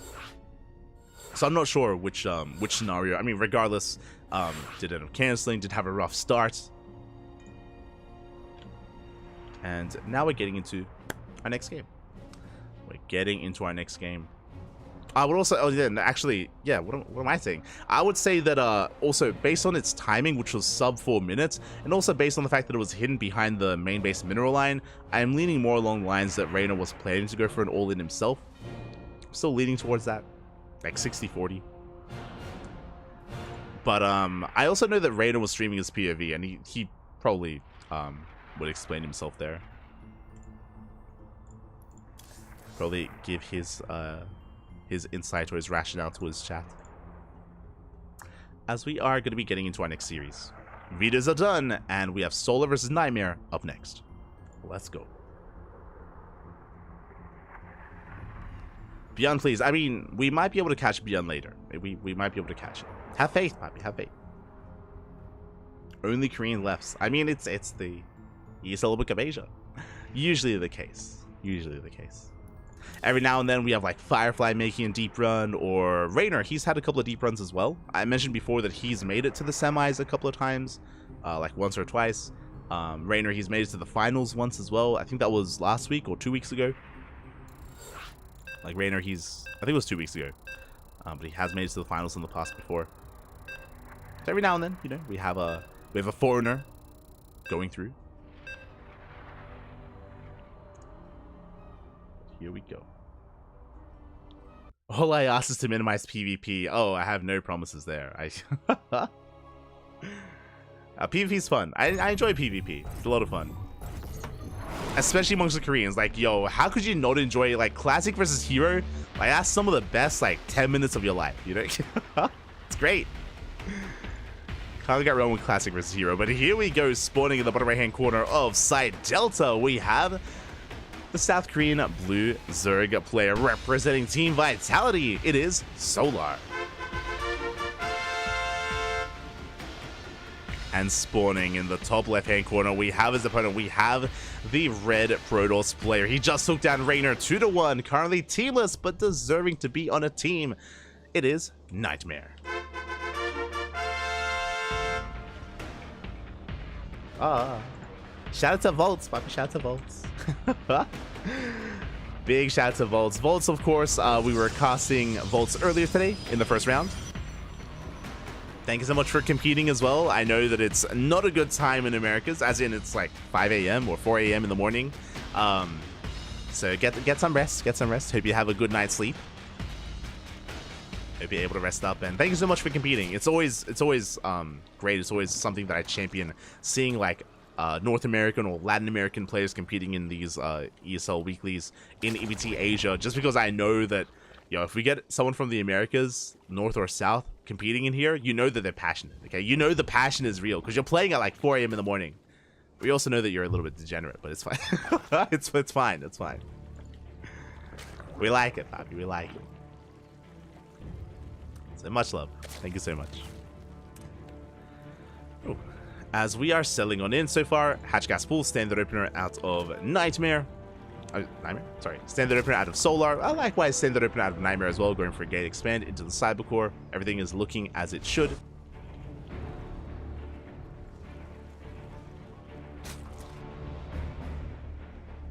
Everything looking as it should so far. We're really just looking for any kind of deviation here, any sign of aggression. We'll keep an eye on the tech of Nightmare, whether he goes for a Stargate or a Twilight Council.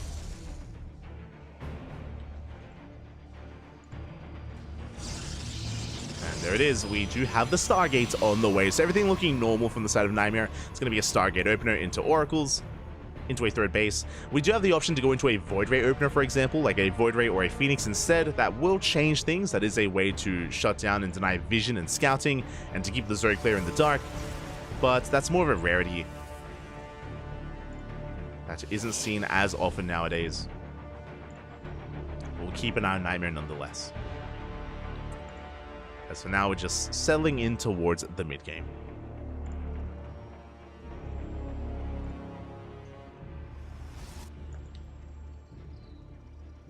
We are just settling in. Speaking of, oh my god, I'm glad I mentioned it.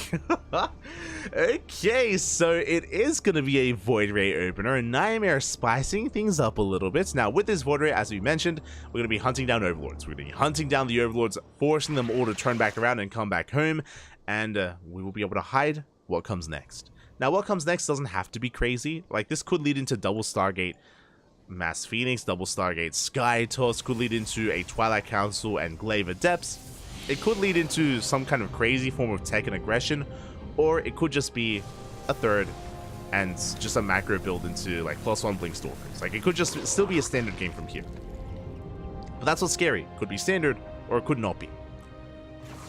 So the onus is now on Solar to piece together what it is and to be safe against it. So you can see Solar pulling back his Overlords with the arrival of that Void Ray. Third base is being taken. And really, I'm just looking to see what the tech is. Twilight Council gets thrown down. If we don't throw down a Forge, this does look like Glaive Adepts. Yeah, we only made one Oracle. Adepts a shade into the main. Oh, we get one drone. One drone, two drones gonna go down, and not bad. You pick up a couple of extra workers as we shut down the Adepts. They do shade away. And they will barely manage to waddle away, but the Lings should chase them down, should clean them up. Without a Forge, with this Twilight Council, with the Gateway Explosion, this should be Glaives. Could even be a niche charge build. But show us what you got. Huh. As we are waiting for our upgrade of choice. There we go. We have the gas for it, and there it is. Glaives are on the way. So this is a very common follow-up from a Void Ray opener. As a reminder, there's no Robo. So there's no Warp Prism to get across the map. This is not an all-in. This is a way to get ahead economically by crippling the Zerg player and killing as many drones as possible. Basically, we're going to be warping in wave after wave of Adept back at home, building up an Adept count, shading across the map, and ideally catching the Zerg player with their hands down. Right now, Solar's droning, and Solar does not have a Roach Warren. No Roach Warren. Why would there be, right? Especially against a Stargate opener. So a Zerg player is more vulnerable here to these later Adepts. There it is. Roach Warren now gets thrown down at around the 335 mark. What, 335? What? Sorry, 535 is what I meant to say.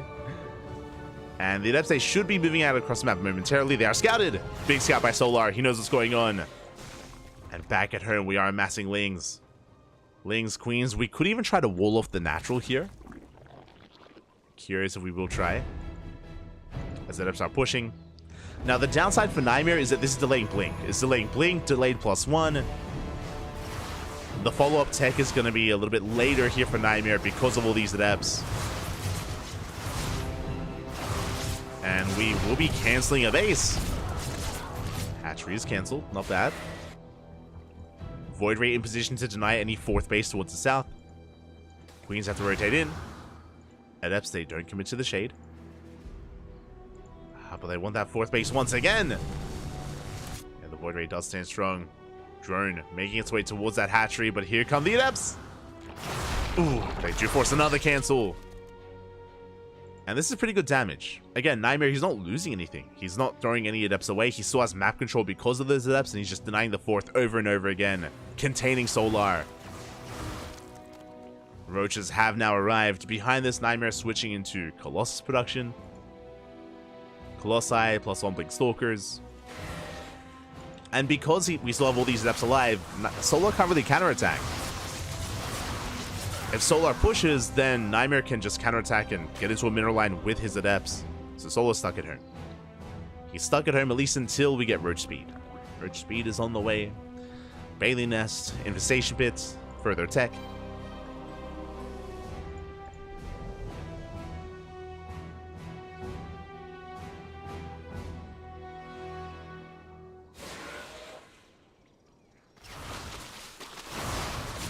The Adepts, they once again go in, and they should be able to shut down one of those roaches before shading away. Ooh, Observer does go down. Good pick up. So it does shut down the Observer.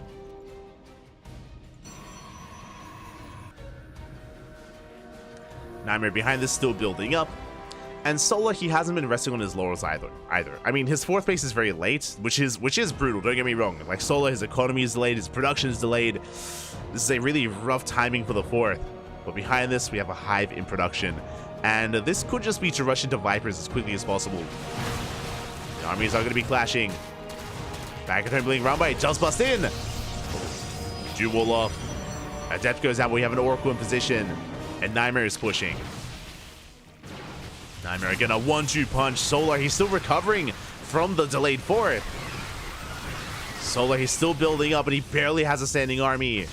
Bailings are about to finish. And we'll roll in. And they're going for the Stalkers, going for whatever they can. They take down a handful of Stalkers, but the Colossi rains down upon the Roaches. And it looks like we should be able to break through. GG gets called. Nightmare takes game number 1. GG. Nightmare snowballing out of control. And again, this win was off the back and so heavily reliant on the fact that Nightmare, he contained and denied the fourth for so long. Solar, he was stuck on a 3-base economy. And because he was so delayed, he finally got into his 4th base. He was finally able to drone, finally able to tech up, but everything else was just, again, so hindered because of it. Barely handed army. And Nightmare, I'm sure, fully aware that Solar was still stabilizing, came in and made sure that Solar could not stand back up. Knocked him down once again. GG. GG, well played. Nightmare, 1 game away from making it into the semifinals. He's popping off tonight. Oh my god. He's crazy.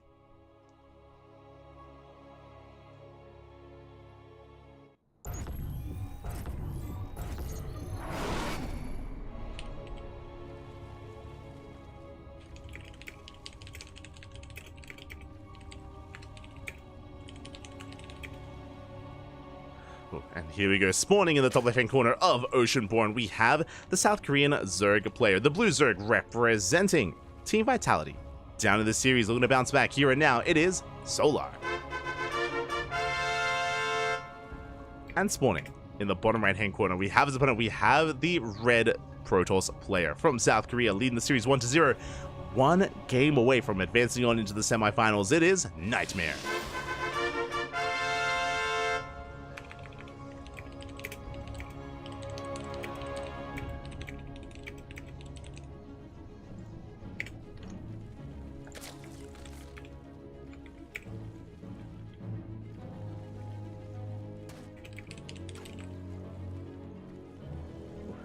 Here we go. But a shout out to the people that are also watching on other platforms. So those who don't know, we stream now both on Twitch and YouTube. Ever since last year, end of last year, Twitch did kind of alleviate some of their rulings, and they allow now for affiliates and partners to multi-stream, to stream on multiple platforms. So yeah, shout out to the people on YouTube. Shout out. And on Twitch as well, of course.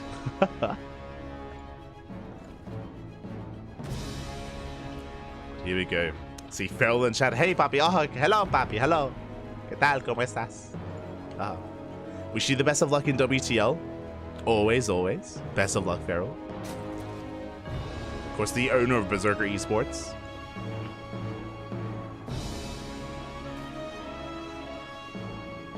As you see, Solar once again going for his hatch gas pull. Standard opener here.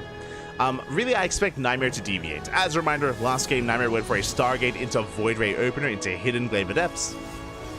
But I don't expect the same build 2 games in a row. I expect Nightmare to switch things up and to go for something quite different.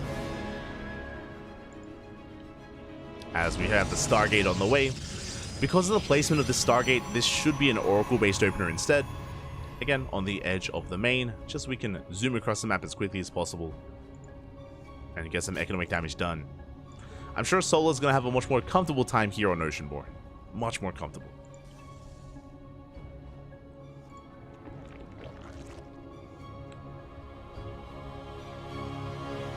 So we have our 3rd base now on the way. Stargate's almost done. Solar, he did see that Warpgate was delayed, by the way, so he should be aware that it's going to be a Stargate-based opener. After game 1, he may think it's going to be a Void Ray again, so maybe a little bit tentative. And there it is. It is the Oracle first. So a much more standard opener here by Nightmare. As I mentioned before, Solar should be a lot more comfortable in this game state. Should be a lot more comfortable just droning up, saturating his bases, getting into his 3-base setup. Here we go.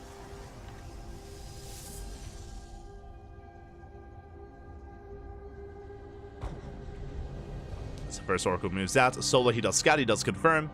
He is fully aware of what's coming his way. Spores are being thrown down. We have 2 queens at the natural. We have 1 queen in the main. Should soon be rotating over.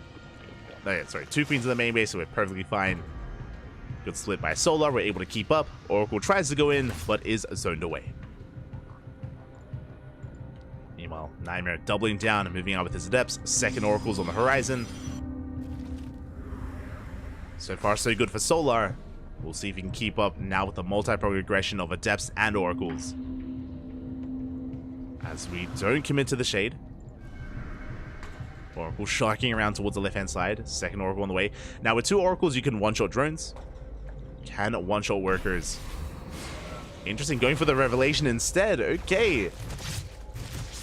Taking down some of those tumors. Expanding, going for the third. Ooh, the Adepts are out on the map, by the way, which means this third base is exposed. Here we go for this round. And we should manage to get 1 Adept kill. Ooh, 1 Adept goes down. Not bad. We shouldn't get much more than that. As the Adepts, they did race back home. At the same time, Oracles, they get across the map. They managed to get a couple of drone kills. I say a couple. That was 5 workers. Very nicely done. 5 worker kills on that 1 Oracle. So good damage dealt there by Nightmare. He saves his third base and he gets some crucial economic damage. Behind this, we're going for 3 more gateways. That's going to be 5 gates in total, +1 and Blink. This looks like a standard setup on 3 bases.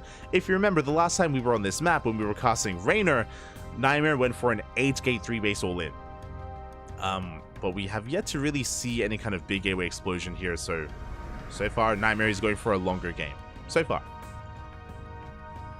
As I say that, another gate gets thrown down. We're going up to 6 gates. Still standard on 3 bases. Going up to 6 gateways. Our probe is moving out. Nightmare. He may opt to go for it. Once again, he has options. Does have options. Lings, they do come across the map, but we're in position. We shut down the Lings. Thankfully, Solar is throwing down a safety Roach Warren, so he's going to be investing into Lingbane Roach Ravager. The pylon gets scouted. Big moment here for Solar. He shuts down the proxy. We'll get a kill on that pylon. Nightmare is still pushing with Blink and +1. And he still wants to reinforce. Throws down his pylon here at the center of the map instead. But we're taking. There we go. 2 gases. We're taking our gases at the third base. We're taking up into a Temple Archives, into Storm. Nightmare is not all in. And Solar, with his Queens and Lings, we should be able to hold on here. As I say that, Gateway gets thrown down. No roaches yet. A little bit surprising here. Solar skipping out on his roaches. There we go. Now producing them. Because they get a couple of drones. Stasis Trap is baited out. Not a bad engage with those Lings. Speaking of, Solar ready for a surround or to catch any reinforcements. Going for a counterattack instead. But Nightmare's in position. Does protect his third. There it is. Storm is on the way. +2 as well. Charge. Nightmare trading nicely. Remember, Nightmare, he has no intention of breaking a base. Like, he's poking, prodding, trading with the army. He's building up towards his next step.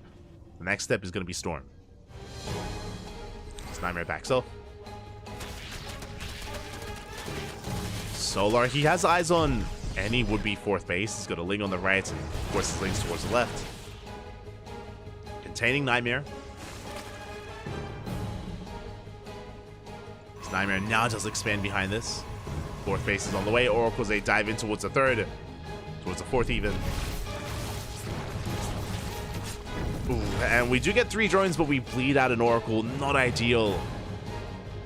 5th base on the way for Solar. And he survived. He survived the initial aggression. We have roaches. We have the Hive. We're getting into Lurker tech. Okay. Very greedy tech-wise here. Hydrogen into Lurkers, into Hive. And I'm a little bit concerned. Now, before Solar can get into his Lurkers, Storm is done already. Storm is already done. Nightmare should be pushing first. Not going to be easy here for Solar to hold on. But lacking this Link counterattack. It is keeping Nightmare busy, keeping him pinned. And Solar just needs to buy a little bit more time to get into those Lurkers. Nightmare moving out. Behind this, second Robo's on the way for double Immortal production.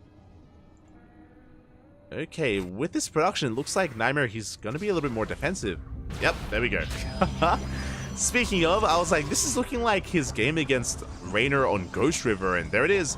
2 more Stargates and a Fleet Beacon, and Nightmare is turtling up. He's just turtling up back at home.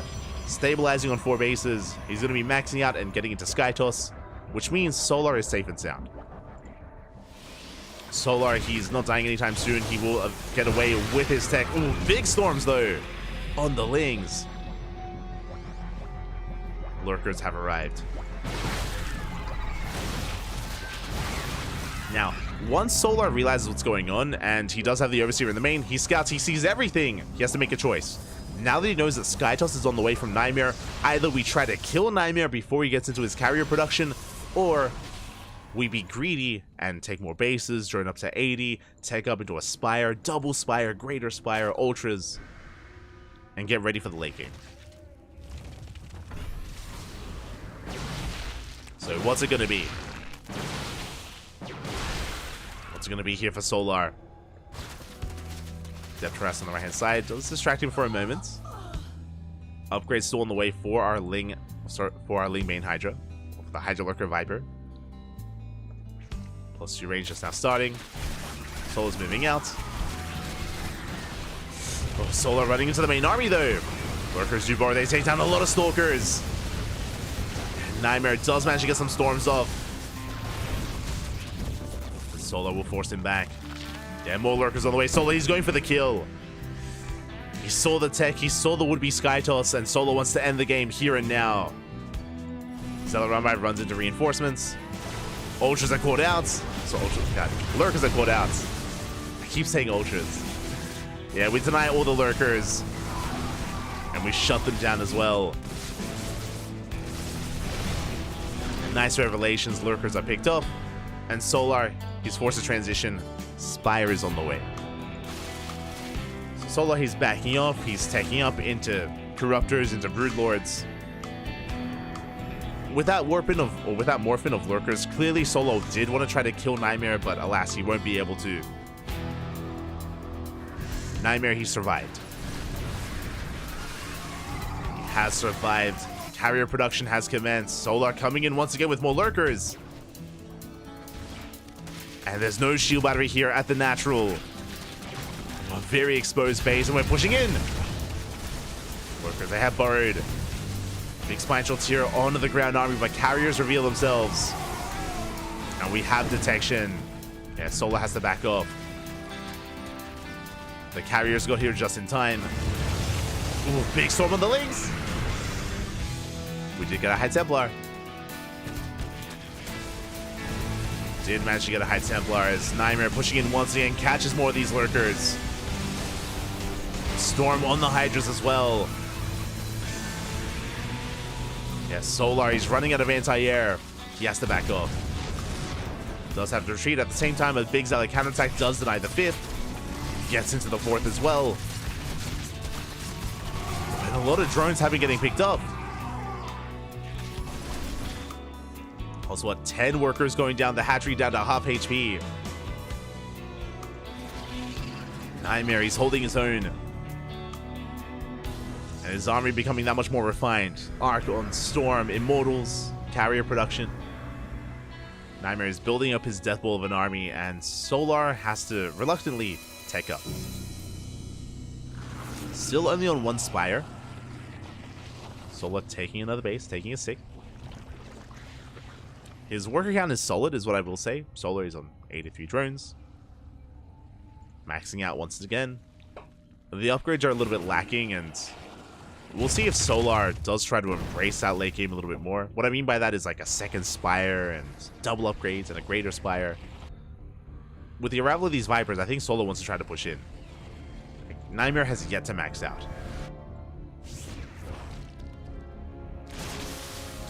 Solar killing his own roaches. Yeah, these are dead supply. Bringing up supply for more Corruptors instead. Another Exile on the way.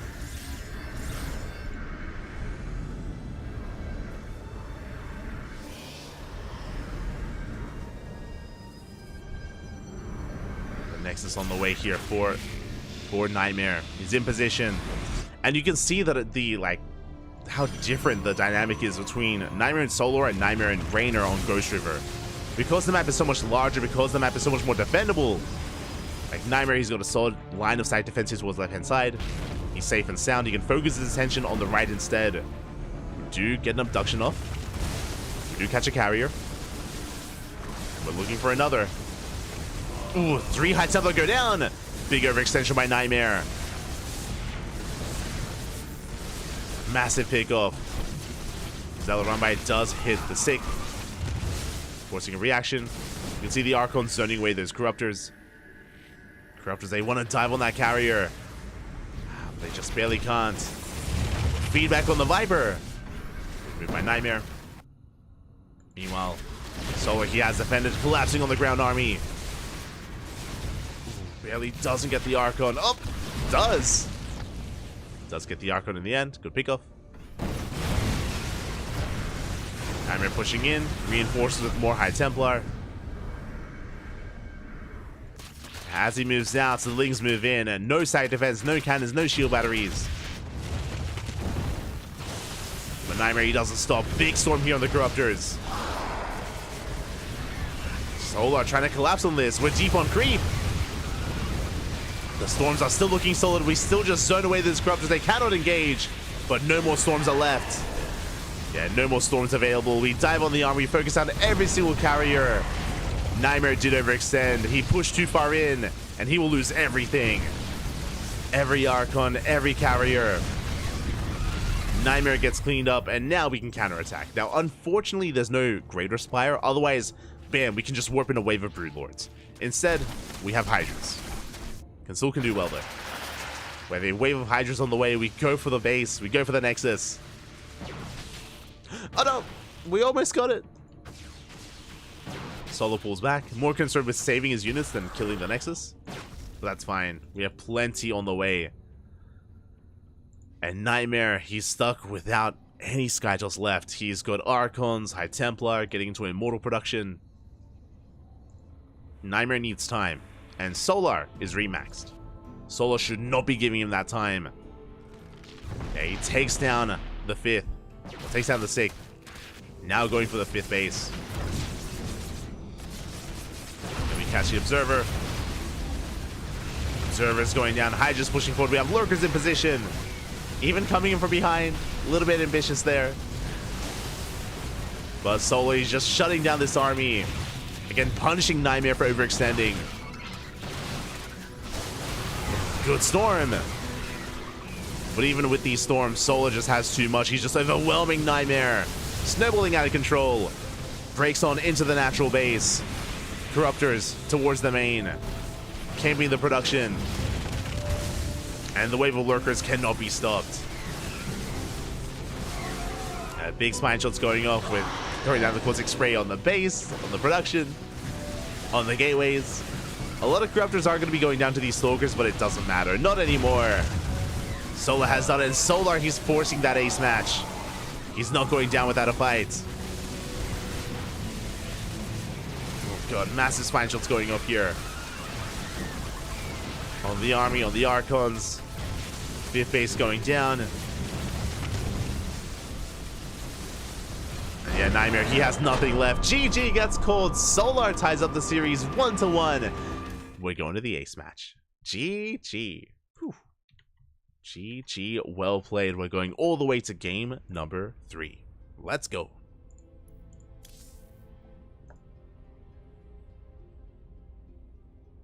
Let us go. Again, Nightmare, it did seem like at times he wanted to be a little bit more assertive, a little bit more aggressive, but Solo was able to keep up with him time and time again. Nightmare instead embracing a more late game scenario with his Sky Toss, and he was getting there. He was able to get into his carrier production, into his Archons, into his Storm. He wasn't doing too poorly defending on his 5-base setup, but again, Nightmare, he just pushed out a little bit too far onto creep. Maybe just a little bit too overconfident there from the side of Nightmare. And Solo was ready to punish him. Did punish him, did shut him down.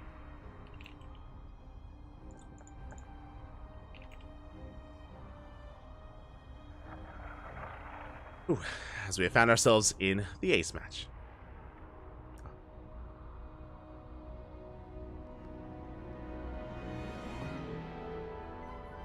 Here we go, and it looks like we're going to be joined by some of the other casters as well. A shout out to Into the Inu. Inu is the Korean caster. We have Biomorph as well, joining us from the Americas. I believe he was casting Hero versus Dark, I think, and now we're all joining forces. We're coming together. Ideally, I would have preferred if we had our own halves of the brackets. If Biomorph is joining me, I think that means that there is no one covering the upper half of the bracket, which is a shame. That's where Gumiho is, that's where Shin, Classic, and Björn are. A lot of really good matches going on there. So it is a shame that there is no English coverage, but I think Koka has them. Koka, he's the French caster. Let's see. Let us see. I'm just checking Koka's stream. So in case you want to multi-twitch it up, in case you want to tune into some of the upper matches. Oh, never mind. Never mind. Apparently Koka was restreaming us. Shaking my head. Okay, so yeah, I think that means that there is no one covering the upper bracket. A little bit unfortunate. But regardless, here we go, spawning in the bottom left-hand corner of Amphion. We have the South Korean Protoss player, the Blue Protoss, representing himself, currently teamless, but deserving to be on the team. It is Nightmare. Being forced into the Ace match, can he bounce back? And spawning in the top left-hand corner, we have his opponent. We have the South Korean Zerg player, the Red Zerg, representing Team Vitality. Forcing that ace match, taking that last game. Does he have the momentum to keep going to take this series? It is Solar. Let's go.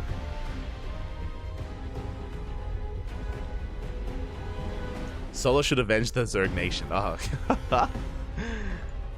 Double checking here. Wait, I'm pretty sure Hero and Dark did finish.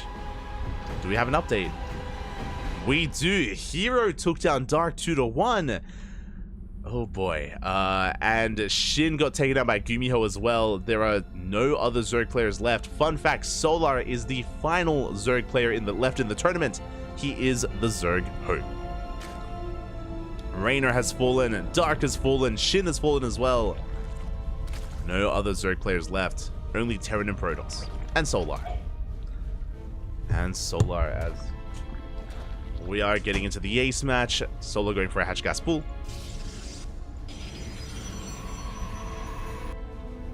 Hatch gas pool opener from our Zerg player. Nightmare going for a gate expand into Cybercore. So far, nothing crazy. There's no pool first, for example, or gas first. There's no early game aggression from Solar. Again, Solar's just not that kind of player. You know, we talk about some aggressive builds that we have available here in this matchup, and we have seen Dark go for pool first from time to time, or Dark go for hatch blocks, for example, Shin as well. But again, Solar, he thrives a lot more in the mid to late game, or in the mid game and the late game. Solar, he's a lot more standard in the early game.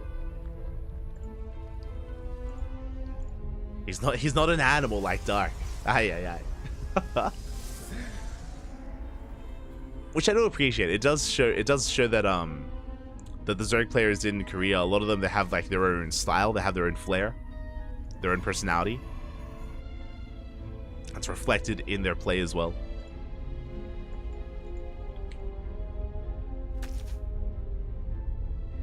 And to be fair, you can say the same with Cyril and Raynor, for example, where Raynor, he's a lot more wild, a lot more chaotic, a lot more intense. Cyril a lot more standard in his play. I mean, I say that Cyril has been breaking that kind of side of him a little bit.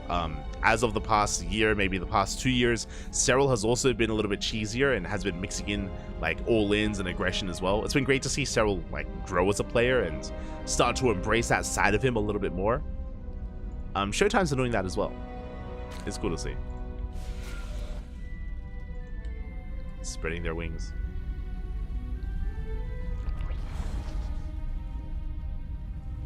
And so now we are just settling into our 3-base setup. Once again, another Stargate opener from Nightmare. Oracle first is moving out. He's going for the Oracle first. At the same time, we have both Adepts on the right-hand side. 2 Adepts do one-shot drones, so they can be quite threatening here to Solar. As we do shade in.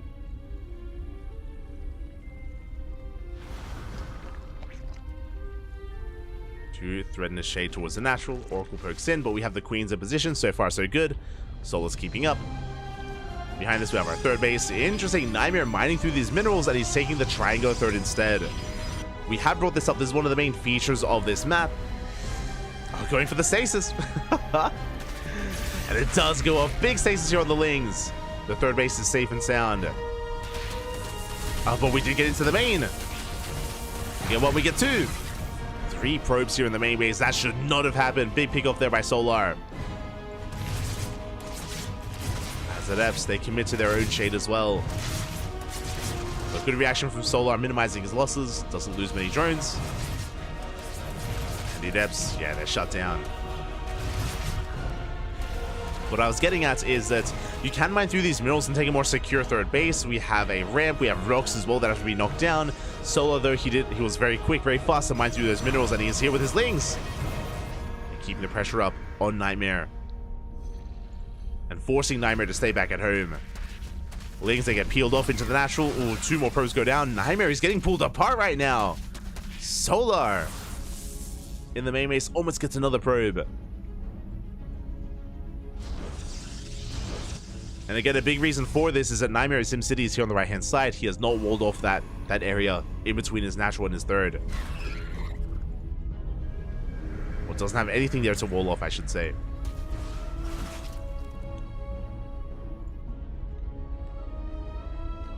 So, solid run-bys from Solar. As the dust settles, that's going to be 5 dead workers for 17 Lings. Solar's able to maintain himself. The Oracles, they dive in towards the third base. They go for the Queen. Queen goes down. Ooh, a couple of drones as well.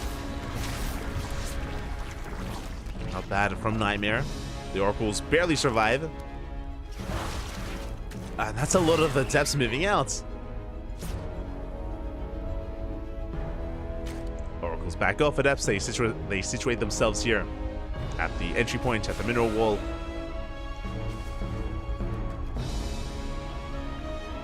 In the shade. And Solar hasn't gone for roaches, interestingly enough. We have a lair on the way. This could be Ling Hydra from our Zerg player. Otherwise, we would see a roach worm by now. Did I say Ling Hydra? My apologies. It's going to be Ling Muta here from Solar. Very interesting. Bold move. Very risky as well. If we get a scout off, then of course Nightmare can start off Phoenix production. Can respond, can react. But Nightmare has yet to see the tech. It's on Solar right now to keep this hidden. To keep this hidden from Nightmare. Ling dips in. Gonna get shut down. Nightmare himself taking up into +1 in charge alongside Storm. But unscouted mutas can snowball out of control. They can very quickly get into a mineral line, just eviscerate it, catch out some high-tech units as well. Units like High Templar, for example. Speaking of Solar Scouts, he confirms that High Templar are on the way. The Storm is being researched. And despite the fact that Nightmare is being active with these Oracles, he is getting some damage done, but he is not scouting. Does have an observer just outside. I have met the enemy. At the same time, Big Ling counterattack. We collapse on top of the High Templar. Storm isn't done. The High Templar. 2 High Templar go down. Big pick up. Storm is still not done here. Hybrid base on the way. Nightmare going for the 4th. Very greedy 4th base here from Nightmare. But the mutas are coming out. And again, completely unscouted. Oh, did I misspeak? Would you have a Phoenix on the way? And 2 more Stargates. Let's go. Okay, we are getting ready. Here at the Natural, there's a shield battery, no cannon, no site defense in the main base either. But the mutas are spotted. Zealots are pushing in. They do collapse on top of the Queens. No Baileys to defend. But the mutas, they get across the map. They get into the mineral line. Probes are going down. At the same time, the Queens are struggling. And we're bleeding out Queens. As they'll say, break through the defensive line. 3, 4 Queens go down. And at the same time, the mutas are being forced back.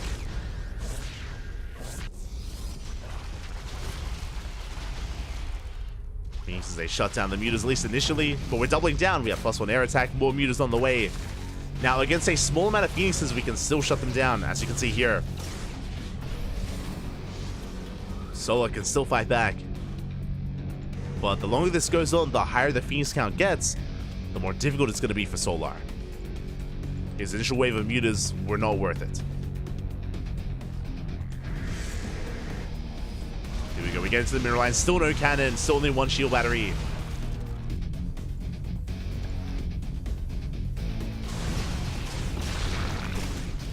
Control out of Nightmare. Does react in time, does pull back. You can see Solar just trying to bait out the army. Gets a volley off. And another. Gets a Phoenix. Ooh, and almost another as well. Again, you have to be very careful with your movement here from Nightmare as he runs into the mutas. 2 Phoenixes go down. Brutal losses at the same time. The Lings have arrived, but knocking down that wall. Never mind. Plenty in position. Storm is done. Speaking of massive storms on the mutas.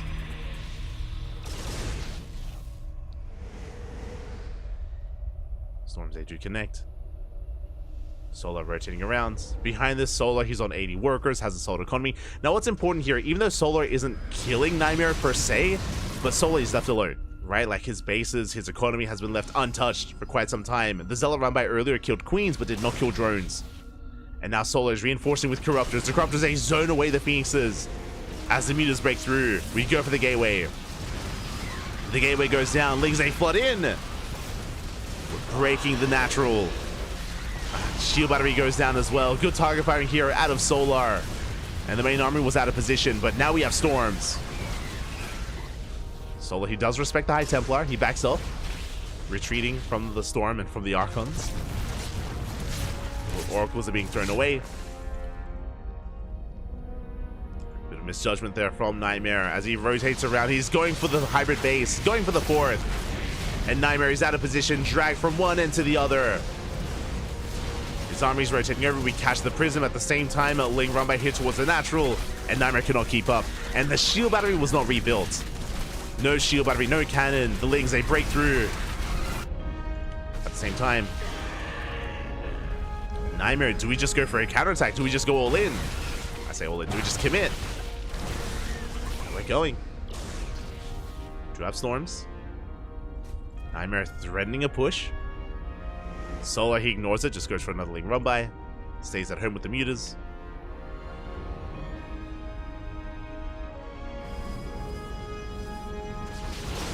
Oh! Takes the storm to the face. Lings, they run into Zealots. Zealots will be able to trade well for themselves, but they do get overwhelmed. And the mutas, they just bypass the army. They catch the Oracles. Finally, the Oracles go down from the start of the game. And we're going for the Nexus. And Nightmare, base trade. Let's go. Natural base goes down. At the same time, Nightmare pushing in towards the natural of Solar. Phoenix is trading well. Kiting back. And we're getting on top of the tech. We're getting on top of the Spire. Ooh, big storm on the mutas. But I believe it was only one storm. Yeah, we collapse here on top of that Nexus. We can see Nightmare expanding northward with his army. Forward. That's fine. And Nightmare with his Archons, can we break through? Again, there's no roaches to defend. There's no lurkers, for example. No broodlords. I don't know if we can deal with this army. But what I can say is that Nightmare's economy is struggling. It's barely an economy here. Corrupted, they push forward. They're getting on top of the Phoenixes. And we have broken the main. Nightmare is being knocked down to one base. And he's coming back. He's turning back around. We depower the gateways. The Phoenixes, again, getting caught out. They're getting caught out. Muta's turning back around. Going for the Nexus. They will get it. And yeah, Nightmare, he's racing back home, but there's nothing to come back to. The main base has been forfeit. There's only the one base left here for Nightmare. Meanwhile, we do have Zealots wreaking havoc. Oh, that's 50 drones going down. Oh my god. Zealots in every single mineral line, and this is getting close here. Solar down to 30 drones. He did save a lot of workers towards the bottom right. Did save some workers here. But Solar, his own economy in shambles. And you know what? We save the main. As there's not much here, but we do save it. Nightmare pushing in. Takes out an Overlord. Gets a Queen. Keeping the main army here at the Nexus. Well, honestly, all Solar has to do is contain. All Solar has to do is just contain the army. Kill the main base. And just expand and take the rest of the map. That's all that Solar needs to do. Slow and steady here. Nightmare does move out. He exposes his base. Uh-oh. It's vulnerable. Base is vulnerable. Mutas, they turn back for a moment. They could go for the Nexus. Do we have a recall? We do have a recall, but we go straight for the base. Straight for the mineral line. Probes are going down. The next side, it's gonna fall. This isn't worth it here for Nightmare. He's sure he gets the main, but it doesn't matter. The base goes down, and we could just kill Nightmare with elimination. Nightmare, no more probes. Nightmare has 0 workers, 0 probes. He cannot throw down another building. And yeah, we can just go for the main. There are gases. There are still gases here on the left-hand side. We catch the Phoenixes. We do catch the Phoenixes, and yeah, Nightmare, he's all in at this point, but I don't see him winning this base trade. It's not going to happen. Not with a base being taken towards the bottom right. There's just too many bases out there. And Solo, he doesn't have to fight the army. That's like best case scenario for Nightmare is to fight the Mutas. Because he has so many Archons. And yeah, the Lings, they're going for the main. Mutas, they shut down the gas geysers. Phoenixes, they can't really do much. The base trade is the only hope, but it's a little bit bleak here for Nightmare. This should not work. So let's get the spawning pools. Let's get the spawning pool. Overlords are getting caught out as well, but this is it. These are the final buildings of Nightmare. Not like this. We're down to 3 gateways, 5 pylons, and 1 Stargate. GG gets called. The writing is on the wall, and Solar, he bounces back in this series. Does take the series 2-1, advancing on to the semis. GG. GG, well played. Solar, he has made it to the semifinals. That was a wild series though, very back and forth. And yeah, much closer than we expected. Again, Nightmare has been improving a lot. Nightmare has been improving so much over the past year of play. Getting better and better and better results. Being able to go toe-to-toe with players like Solar, like Dark, like Raynor, for example, Cure, and anyone out there. Very impressive. GG, well played. Solar does take the series, advances on to the semifinals, but a shout out to Nightmare because he made a series out of it. You know, you don't get a great series with only 1 player, but with 2 players being able to keep up with each other, making for a good matchup. GG. GG, well played. Congratulations here to Solar. And with that, we have our semifinals ready for us. We had a player patiently waiting, !B in the chat, if you guys want to have a look at the bracket yourselves. I did mention it earlier, but we have our first semifinalist. Hero versus Dark did conclude. Hero versus Dark did conclude earlier. And Hero took down Dark 2-1, did eliminate his opponent, his ex-teammate. And now up next, we have Solar versus Hero in the lower semifinals. Oh boy, Solar going up against the best Protoss player in the world. This is not going to be easy.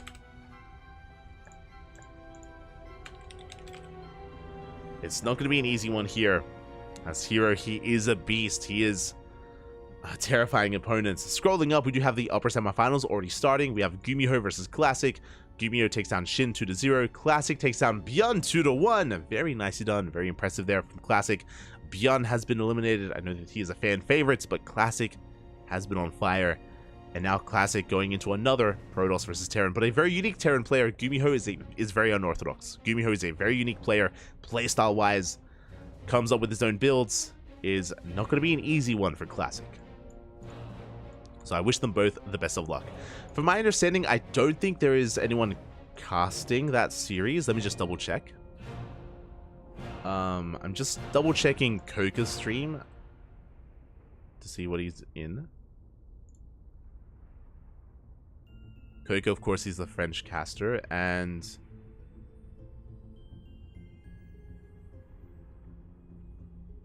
yeah, it looks like Yeah, it looks like we are just all following the lower half. So unfortunately, I don't think there's anyone casting the upper half of the bracket, which is a bit of a shame.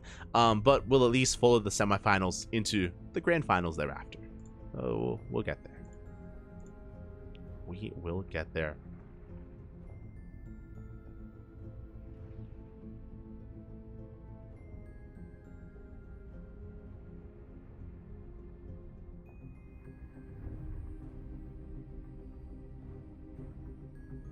Ooh, and because it's the semifinals, our predictions, true, predictions will soon be open.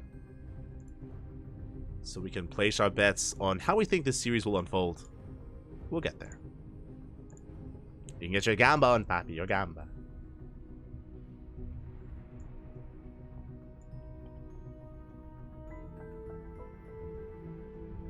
The ultimate Zerg Avenger lives. Ah, let's go.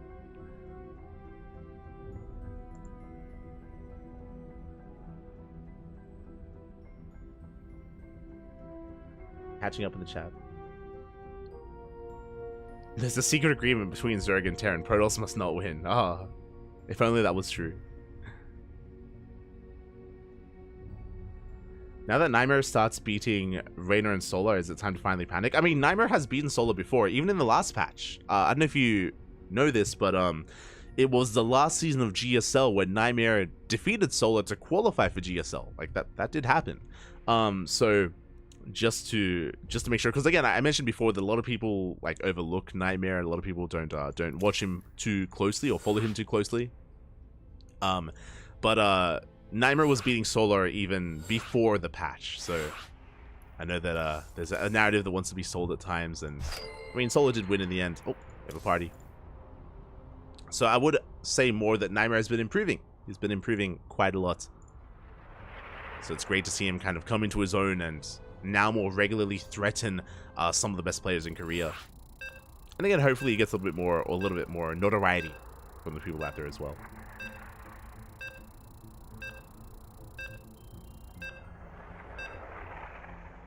Hopefully.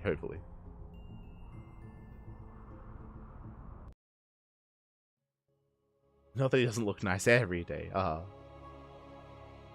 Este Chase. Calm down, Bobby. Calm down.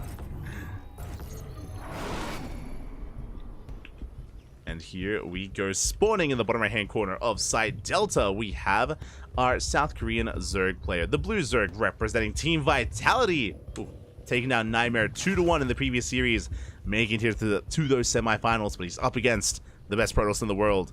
Representing Team Vitality, it is Solar. And spawning in the top left-hand corner, we have as opponent, we have the red Protoss player, representing Dragon Kai Z Gaming, the KZ. It is Hero.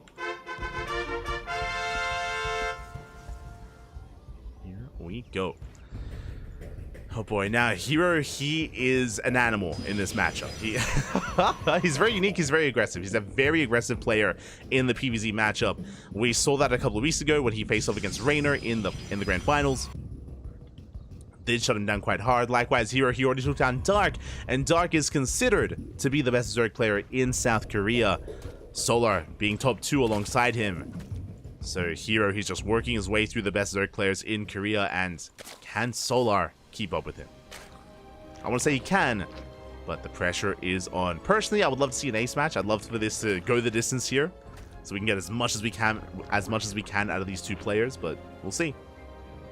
We shall see. But now Hatch Gas Pool. Hatch Gas Pool opener here from Solar. Meanwhile, Hero going for a gate expand. Gate expand into the side, of course, standard opener from the side of Hero.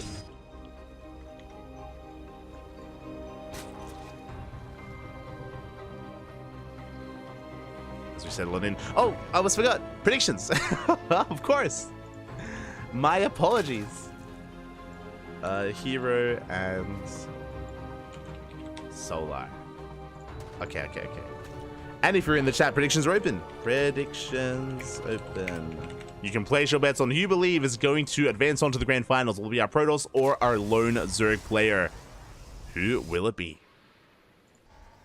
Best of luck, as predictions are going to be closing in like 2 minutes. So you have a little bit of time to place those bets. As we see Hero going for a Stargate opener in the main. So far, everything looks normal. Everything looks standard from the side of Hero. But looks can be deceiving. Again, scouting is paramount when it comes to facing off against Hero as well.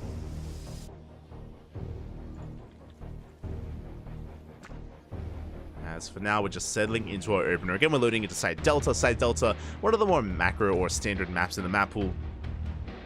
Especially with the quirky new map pool as well. There's so many like interesting quirks and features on maps like Dynasty, on Amphion, on Post Youth as well, on Ghost River. We're back to one of the older maps. And Hero is not going for the Oracle, it's going to be a Void Ray first. And this is what we spoke about. Like Hero, he can be a very difficult player to read, and this makes it even more difficult. With this Void Ray, we're hunting down Overlords, we're keeping Solar in the dark.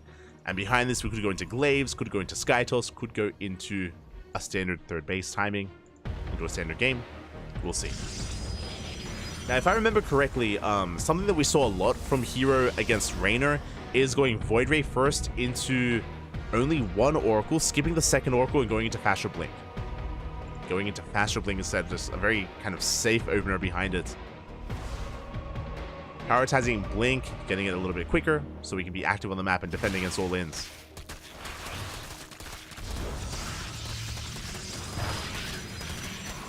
Also, my apologies, I was referring to Hero versus Dark in KSL over the weekend. That's what I was referring to. During KSL. As long as they get across the map. So you managed to pick up a couple of workers. We do get a full scout. We do get eyes on the Oracle as well. Very nicely done here by Solar. Getting a third probe kill as well. Very nicely done. Good pickups here from our Zerg player. Meanwhile, the Oracle gets across the map. We managed to get a couple of drones ourselves. Ooh, but we take a lot of hull damage. Not ideal for Hero. There's that Twilight Council that we spoke about. So, if this was any other player, I would assume this is Glaives. I would make an assumption that this is Glaive Devs. Because it's Hero, I don't want to rule out Blink. I'm still leaning more towards Glaives, but Blink is also a possibility for Hero. We'll see. We shall see. As a reminder, there is no Forge. There is no +1. Never mind. We went up to 2 Oracles. I mentioned Blink with only 1 Oracle. With 2 Oracles, show us the Glaives? Oh, never mind. This is what I mean. He's crazy. Okay, we're rushing into Charge instead. Hero breaking the norms. And we'll see if Solar can get a read on this. We're going for a Gateway Explosion. Ooh, that's a lot of gateways. It's an all-in. Straight up all-in. It's 2 gateways already done. We have 5 on the way. 7 in total. I would not be surprised if we go up to 8. This is going to be a brutal Zealot push. And this is going to be without a robot, without a Warp Prism. I'm pretty sure Hero, he's going to be probing up behind this and transitioning after this, but he's building up towards a very potent Zealot push. Right down the center. Oh boy. And because this is out of the norm, because this is so unorthodox as a follow-up, and I stand by that, this is an unorthodox build from Hero. Solar, is he going to be ready for it? Does have a safety Roach Warren, thankfully. No Bailey Nest. We'll have Ling Roach available. Oh, he's being greedy. Solar, he's taking up towards an Infestation Pit. Instead of Twilight Council. He's taking up towards an Infestation Pit. Zealots have arrived. Thankfully, Roaches are on the way. We should be able to hold on. Yeah, we're amassing our army. Queens, Lings, and Roaches. Everything is coming together. And behind this, now we get the Forge for +1. Zealots are pushing in. Adepts on the right-hand side. The Oracles are going ham on those Lings.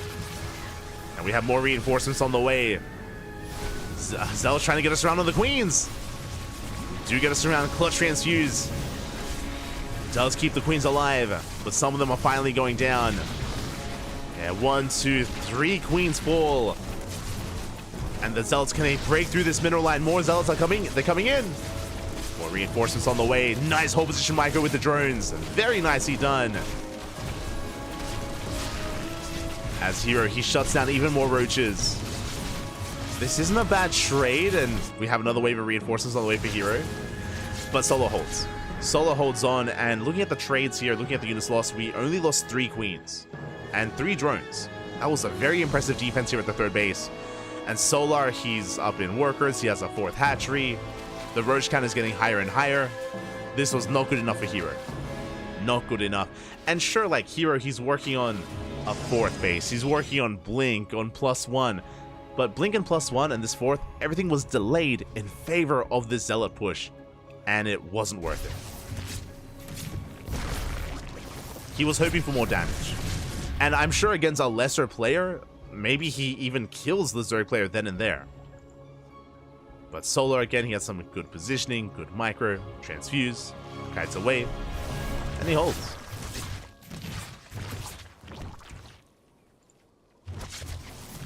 Well, of course, they do dip into the main. We managed to get a couple of drones.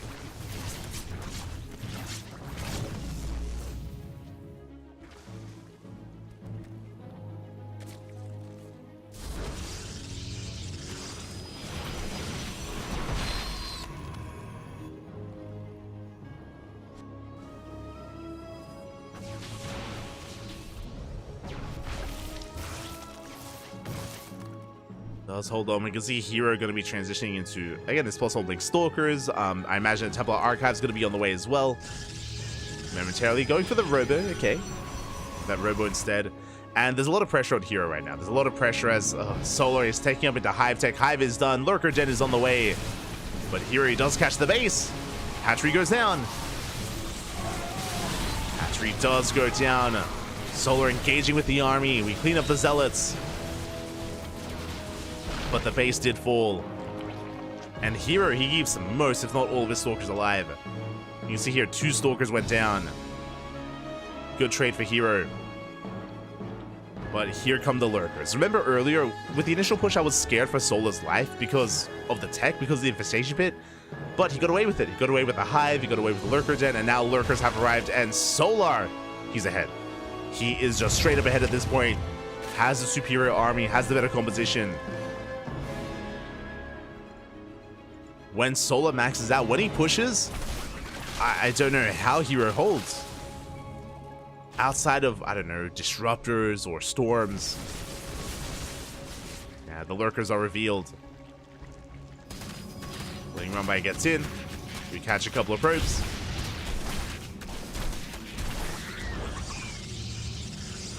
One probe goes down. Nothing major, but again, we're just keeping Hero busy. Stasis traps on the way, and Solar, it looks like he's waiting for his upgrades. I believe range is done. Yes, Lurker range is done. We have Burrow speed on the way, or Adaptive Talons on the way. And Solar is pushing.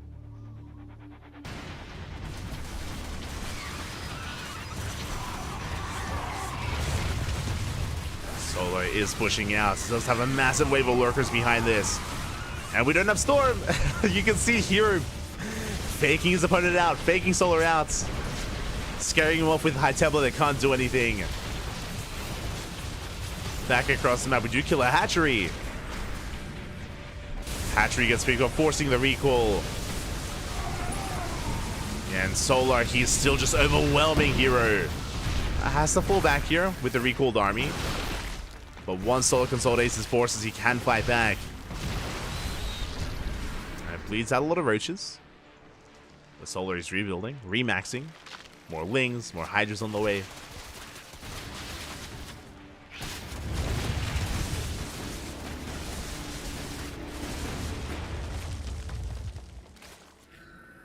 That's Hero, he's crazy, taking another base. And Storm is done now.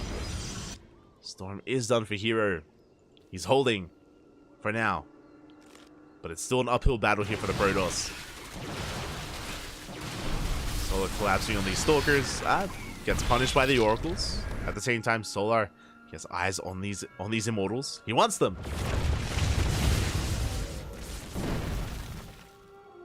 Moving through on the right-hand side, Hero sneaking out of base. I believe Solar, he has not scouted. Yeah, he has no idea.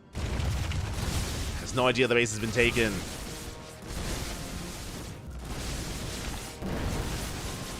And he's slowly leapfrogging forward. No Vipers here for Solar. Just Getting Hydra Lurker here, and we do collapse in. Ooh, pushing up a ramp.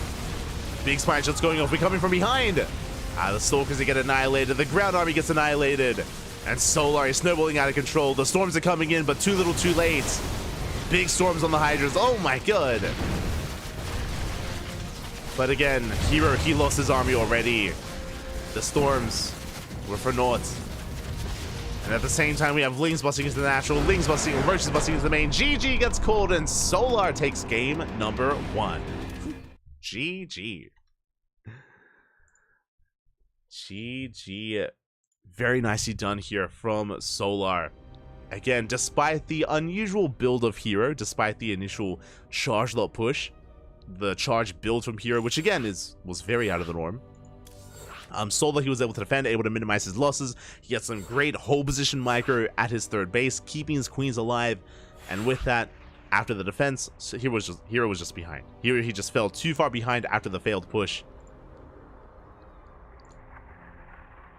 Not just that, but Solar was also cutting corners, being a little bit greedy by getting into his own infestation pit, into a fast hive, into the fast lurkers as well. GG, well played.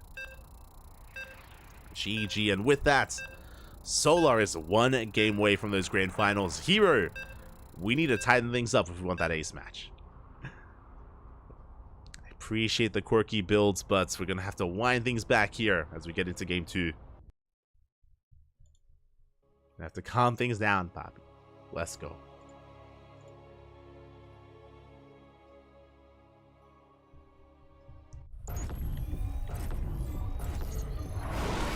As we are getting into game number 2 and spawning in the bottom left-hand corner of Amphion, we have our South Korean Protoss player, the Red Protoss representing Dragon Kai Z Gaming.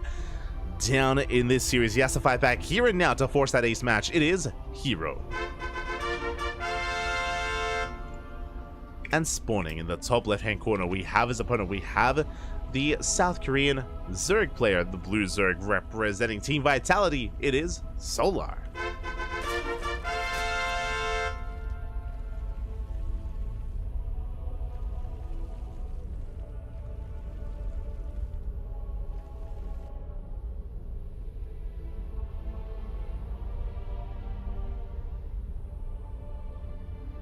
Here we go. So do you see Solar trying to set up for his hatch gas pool? The drone is going to be forced back. Natural here from Solar is thrown down. So again, just a little bit of an uncomfortable start, but nothing too major here. So we're settling on in. Hero just being as annoying as possible with this probe, forcing some inefficient mining. With that probe. For those that are curious, a mineral patch can only be mined by 2 workers at once. Only 2 workers, so when the probe comes in, when the probe starts mining, then the second drone has to like bounce away. Cannot mine that mineral patch. So just a little bit of a micro dance here between the players. As Hero also has to be very careful not to go in between the minerals either, otherwise he could get trapped, could get surrounded. And Hero back at home. Going for a Gate Cybercore into expand. Okay. Getting into his build. Going for a much faster Cybercore this time.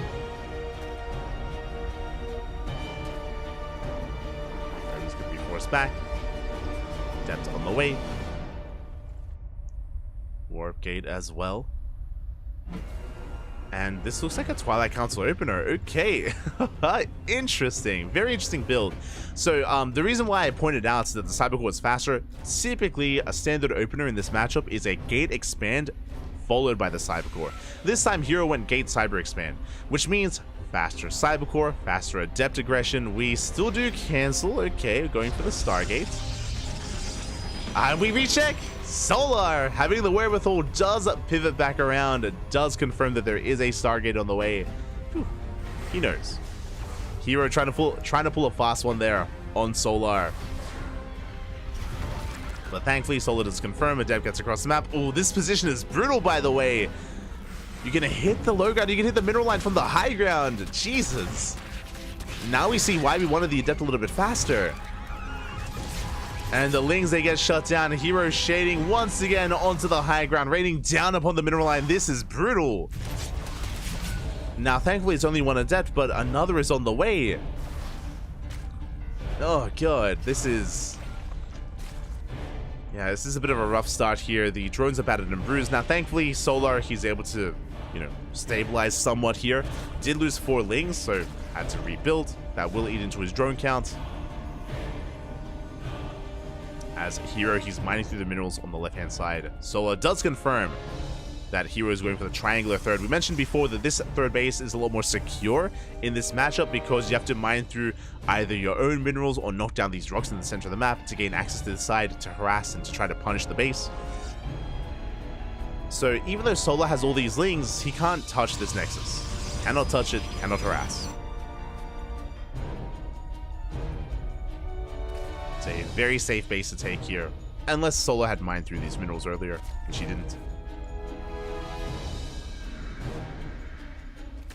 Things moving out on the right-hand side. They do get on top of that Stargate. Getting some damage done here. Forcing the Adept to rotate around. You know, the Oracles, they have arrived.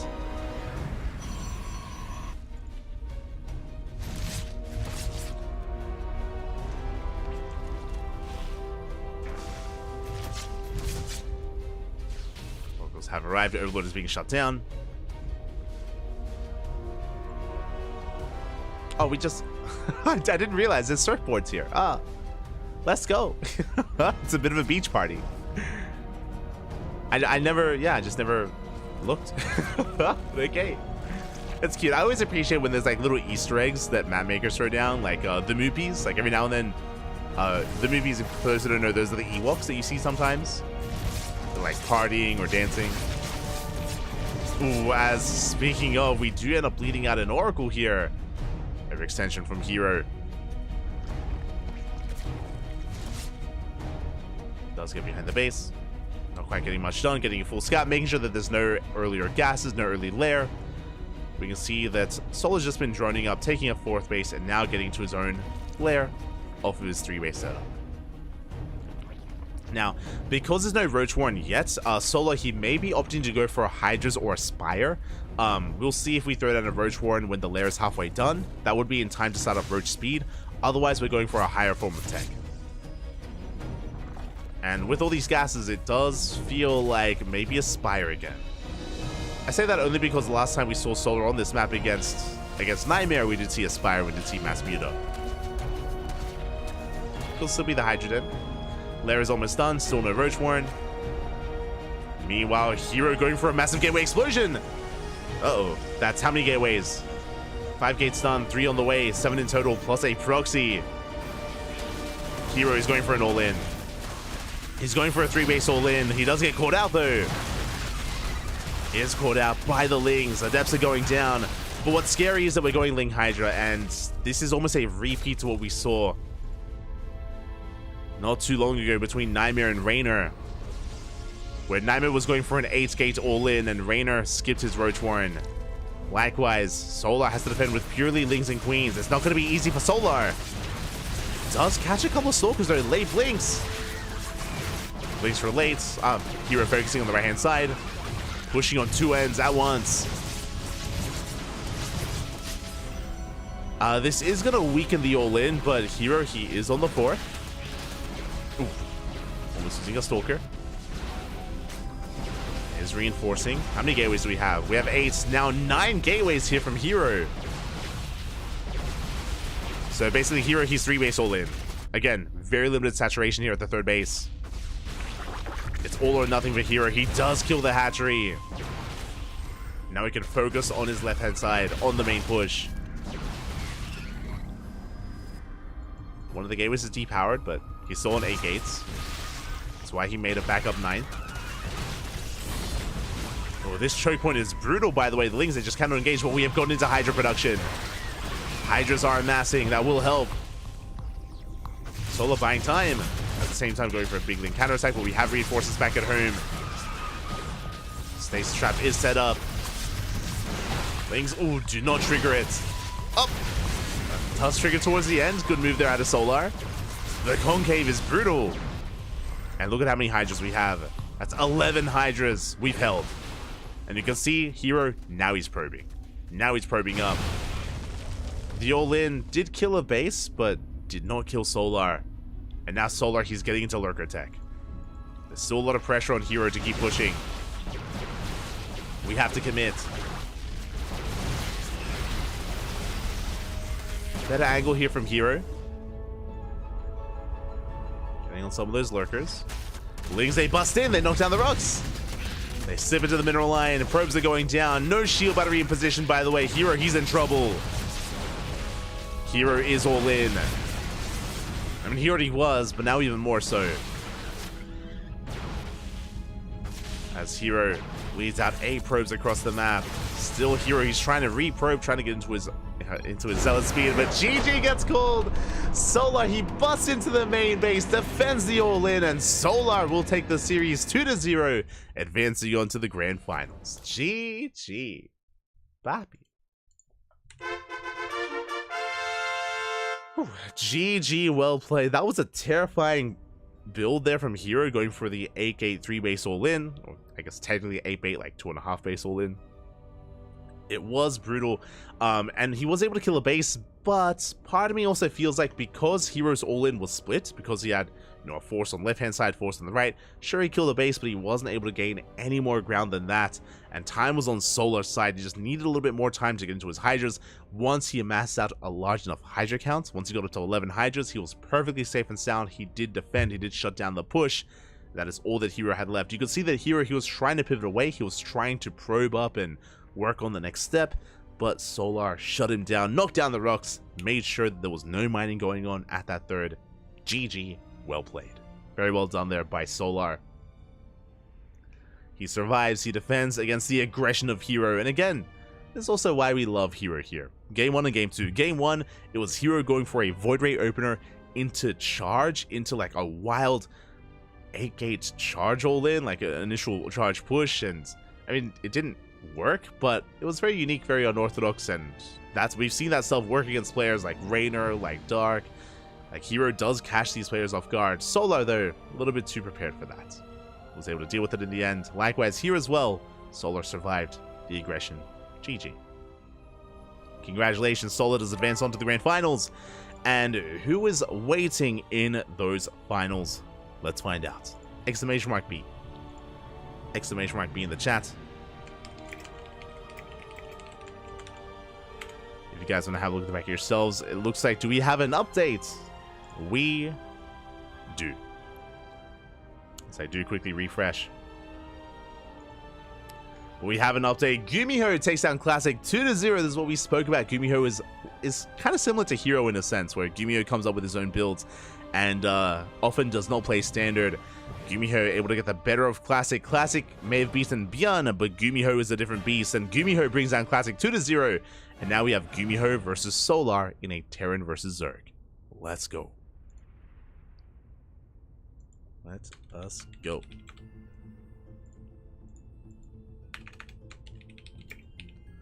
As the players are currently conducting their vetoes, we need a little bit of time to set things up. And we need some time to set up our predictions as well. I have to make sure I don't forget.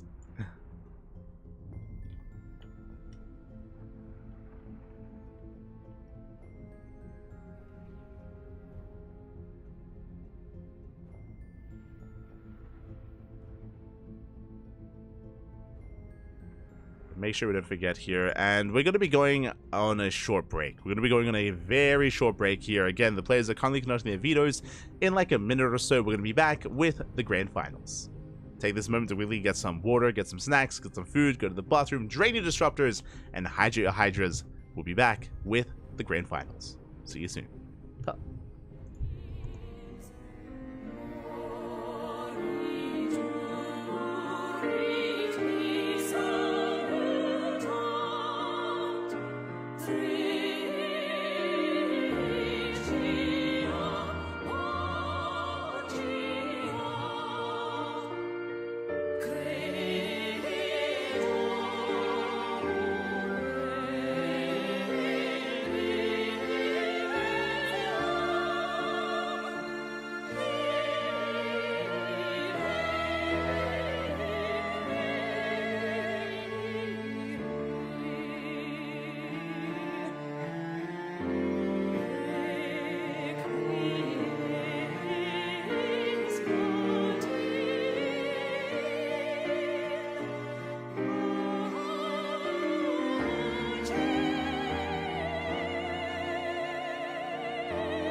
welcome back, everyone. Welcome back. Hope you enjoyed that brutal OST as we have returned with the grand finals of ESL Open Cup Asia number 225. It's been an intense tournament. We've had some rises, we've had some falls as well, and we're down to 2 players remaining in this tournament. And if you are in the chat, predictions are open. Predictions are open. Place your bets on who you believe will be this week's champion. Will it be the Terran or the Zerg? Up to you to make that decision yourself. Best of luck. Best of luck in the chat as we dive on in. And spawning in the top right-hand corner of Alkione, we have our South Korean Zerg player, the Red Zerg, representing Team Vitality. It is Solar. And spawning in the bottom left-hand corner, we have his opponent. We have the South Korean Terran player, the Blue Terran, representing Cloud9. It is Gumiho, the Tal Terran himself. We have not casted any Terran here tonight. I apologize for that, but there were no Terrans in the lower half of the bracket. We missed out on Byun, we missed out on Gumiho until now, and we can finally embrace some TVZ action as we open up Turax Reaper. Let's go. This build is a little bit more old school, but we've seen it pop up from time to time these past couple of months. It's been great to see a bit of a resurgence in the Turax Reaper. Players like Gumiho, Byun, Ryung, even Bunny as well. They've been dipping their toes back into it every now and then. This build, this opener, was very popular, very commonplace last year. I'm talking last year around, May, June, July-ish era of StarCraft. Byun did popularize it quite heavily, and everyone kind of followed suit, and yet even had not just the Koreans but also the Europeans. Just Terran, if you were a Terran player out there at this level of play, you were Turaxing, you were going for the Turax Reaper. No one could deny it. Some embraced it more than others, but everyone did try it out at least once. And here we go. It is going to be Turax Reaper. Now, the way this build works is that we are going to be amassing Reapers. It should be 3. Only 3 Reapers here for Gumiho, getting across the map, looking to contain Solar to 2 bases, and looking to deny this 3rd. Speaking of, the 3rd is on the way, and the drone is in position. Reaper does hit that natural instead. Let's go for the natural, dancing with the Lings. And can we deny that 3rd base? I mean, Solar again should be focusing on his Ling production, on his Queens. Keeping up with the aggression, the Overlord does confirm the 2x Reaper. 3rd base is on the way. Gumiho going for the drones. Ignoring that 3rd, now he gets trapped. Yeah, has to pivot away. Does get eyes on the 3rd base, and that means we have to make more Reapers. So the way this works is that usually you would only make 3 Reapers to contain. If we commit to a 3rd base, you make 5. You make a 2nd wave of Reapers, you go up to 5. We have 4 Reapers currently, 5th Reaper's on the way, and the goal here is to force a cancel on this hatchery. To force a cancel, get some Queen kills, get some drones, get some Lings. Kind of punish the opener, the build of Solar. We'll see if we can. Additional Reapers have arrived. 5th Reaper's on the way. Once again, we're going for the hatchery. Back at home, 3rd CC in production, so Gumiho is transitioning into a bio-heavy composition, going for his add-ons. Reactor, Tech Lab on the way for Stim. The hatchery getting very low. And can Solar save the base? It's going to be close. Link speed finishing up in 5 seconds, and 3 and 2 and 1. Link speed does finish, but we barely have any Lings. The hatchery is so low, but it does finish in time. And Solar, it was so close to going down. Imagine if Gumiho had gotten on top of this base immediately. If instead of, remember, dancing in the natural base with the Queens, with the Lings, the hatchery may have been killed, but the hatchery survives, and now Solar is ahead. Gumiho invested quite heavily. He invested heavily into these Reapers, and it has not been worth it. Not yet. We did kill 7 Lings, which is nice, but again, we were hoping to at least deny the hatchery. Did not happen. So Solar's happily joining up. Back at home, Gumiho getting into a 3-1-1 setup, and is working towards the next phase of his build, the Sim timing. Stim is going to be finishing up soon. When it does finish, we should have a starport. We're going to be going for an add-on swap here as well, I imagine. We're going to be going for some helium production. No, okay, never mind. Going for reactored Marines instead. Just focusing on building up that bio push. And there it is. Reactors on the way on the factory. That's going to be for the add-on swap for the starport to get into medevacs. For the eventual push. Until then, though, Solar's free to drone. He's freely droning. Safety Bailey Nest on the way. Interesting. Now, you would typically skip this Bailey Nest. This Bailey Nest tells us that Solo's afraid of a Hellbat push. In case there was a Hellbat push, then Solo would be safe against it. So Solar going to be a little bit less efficient just to be secure. As now he's going for the lair. And he's going into delayed 1-1 upgrades. Meanwhile, the Bio Army is amassing. Reaper's poking in.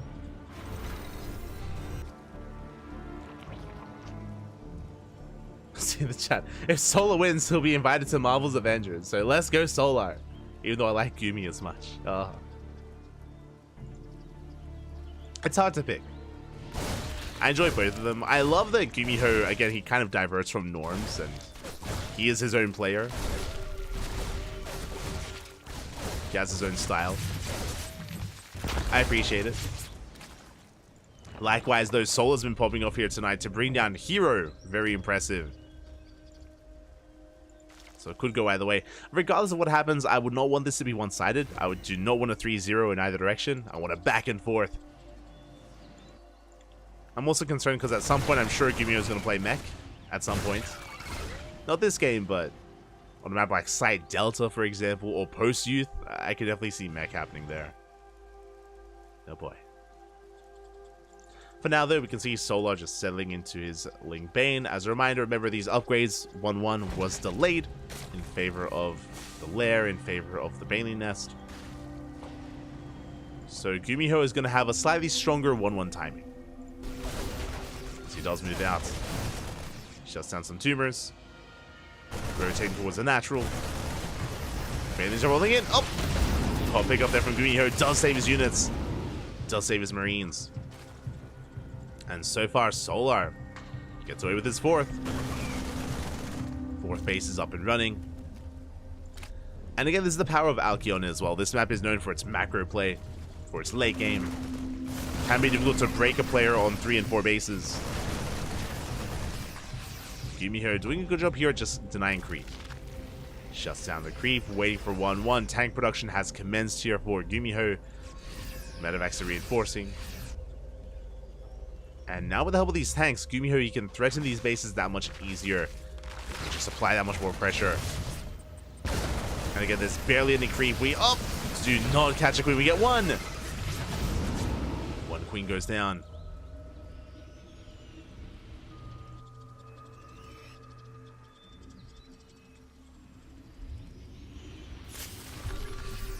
Queen does go down. We are trying to go for the gold base, but there's no taking the gold. Not in this position.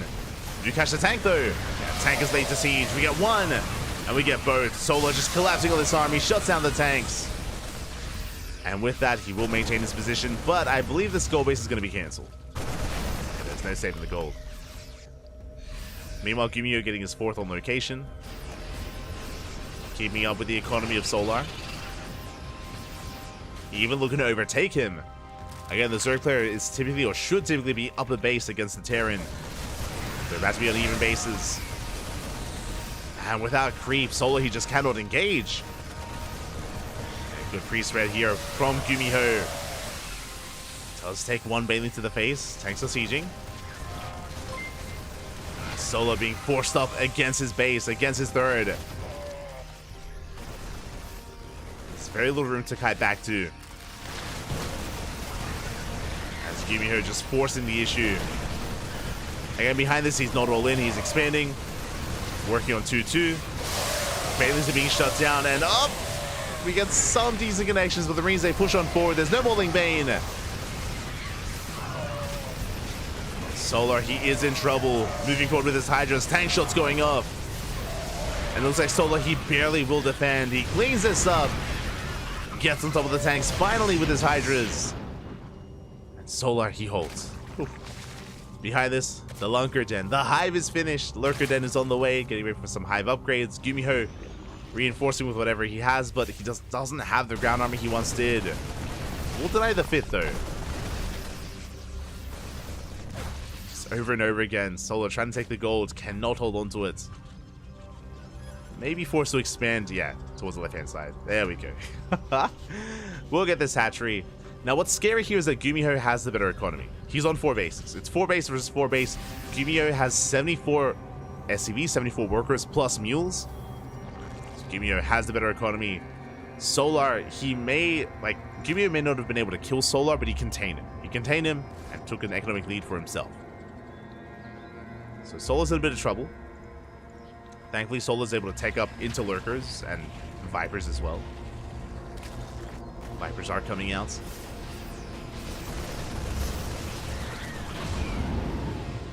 Gumiho being forced back. Behind this, working on some vehicle weapon upgrades, going for a fusion core. That is interesting. If this was any other player, I would assume this is for Liberators, but for Gumiho, it could be BC. I'm curious. We'll see if we get some tech labs on some starports.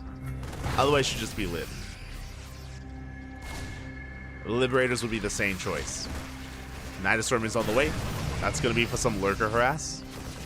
And yeah, as we're getting into lurkers, like, Liberators should be on the way here from Gumiho. They're a great way to counteract lurkers and hydras. Tank goes down. Fusion core is finishing. I think we're still only on 1 starport, and yeah, with the reactor on the starport, should be for Libs.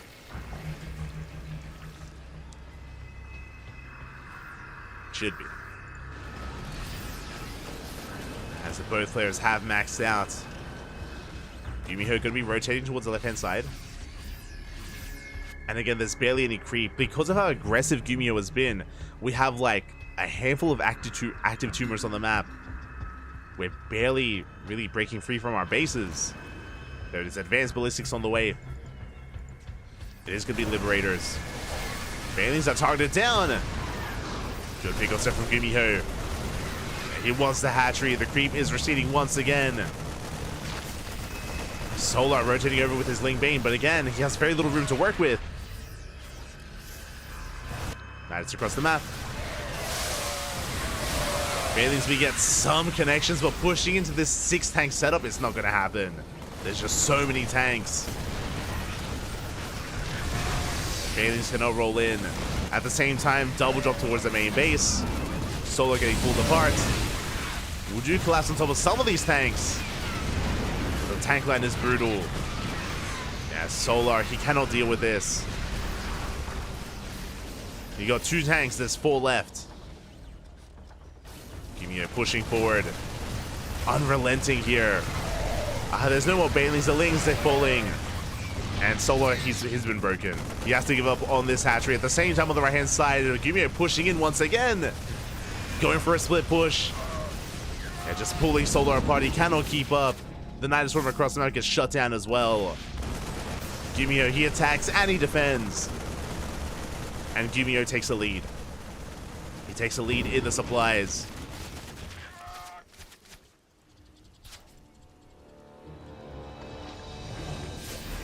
Again, it's just been a battle of attrition here for Solar. He just has been able to settle into his economy to get into his 4-base setup. He's now taking the gold desperately. I should say 5-base setup.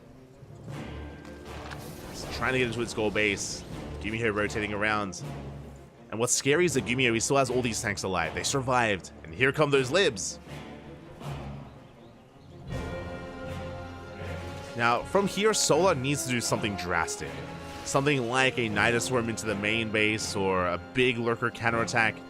Ideally to force Gumiho back home. Solar needs to buy time for his own 3-3 upgrades, to spread creep, to build up a bank,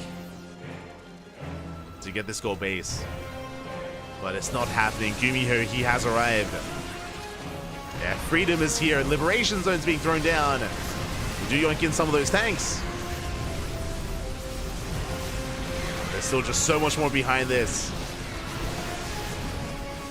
A couple of Liberators do fall. We're laying siege up on the mineral line. Drones are going down. And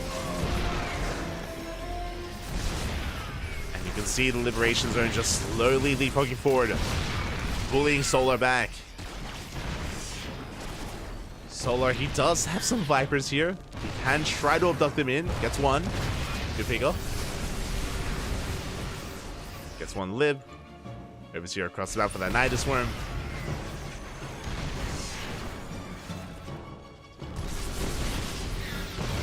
Viper, yeah, unable to get much done here.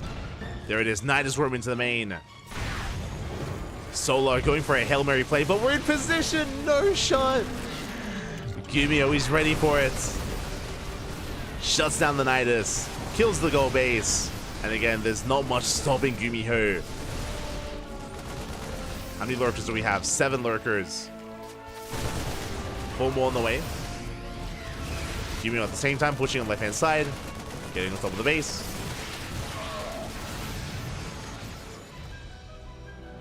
Is cleaned up. Gumio, we can just rotate over towards the 4th. Lurkers are in position. Gumio behind this, he's been lacking Ghosts, and Ghosts are on the way. They're now in production. Thinking they counterattack, but now we're in position. Gumio is everywhere. It's everywhere he needs to be. Marauders are going down. Oh my god, with the Liberation Zones here, we just shut down the mining at the 5th. Ooh, good bathing connections. Something does go our way. Links racing across the map. Gumio dropping a bit in supply here. The Lurker popping off on the right-hand side. Solar is clawing his way back into this. Everything he can to force Gumio to back off. Ling run by his Lurker counterattack. You can see the Nidus Worm towards that natural as well. Decent abductions. Nidus Worm, it does not finish.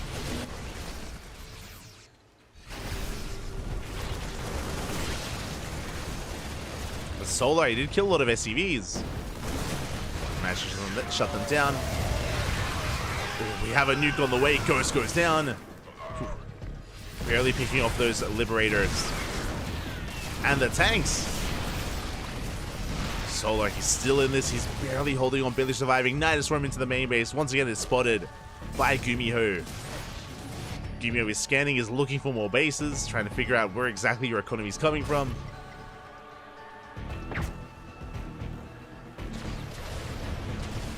Airport goes down, and Solar, and he's still at least on a 5-base setup. Doesn't have any creep, and he has no map control, but he's on 5 bases, and Solar, he can remax. But Gumio is the push to push. He's the first to push once again. Nidus does finish. We get the 1 Lurker harass. Let's go.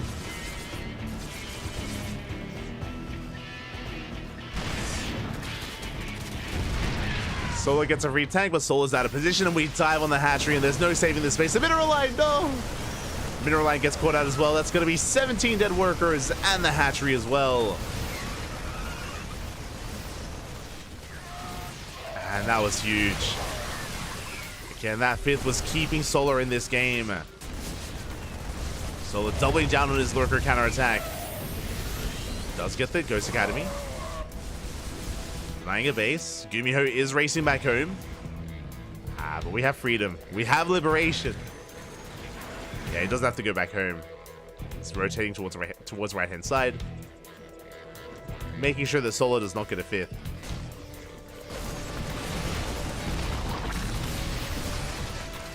You can see Solar going for a ninja base or going for a hidden base towards the left. Big Nidus counterattack. Oh, with the Lurkers.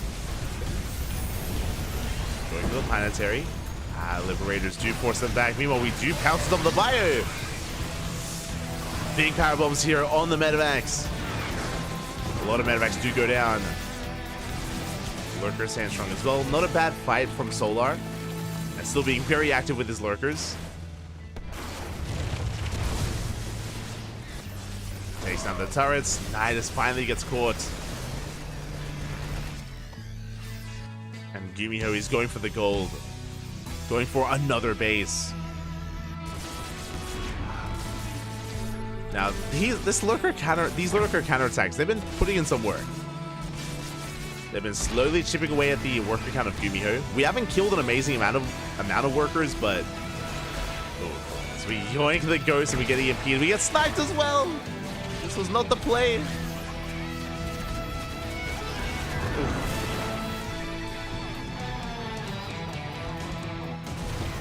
Not the play, but But Gumiho, he hasn't lost too many SCVs, but he hasn't built many workers. That's the difference here.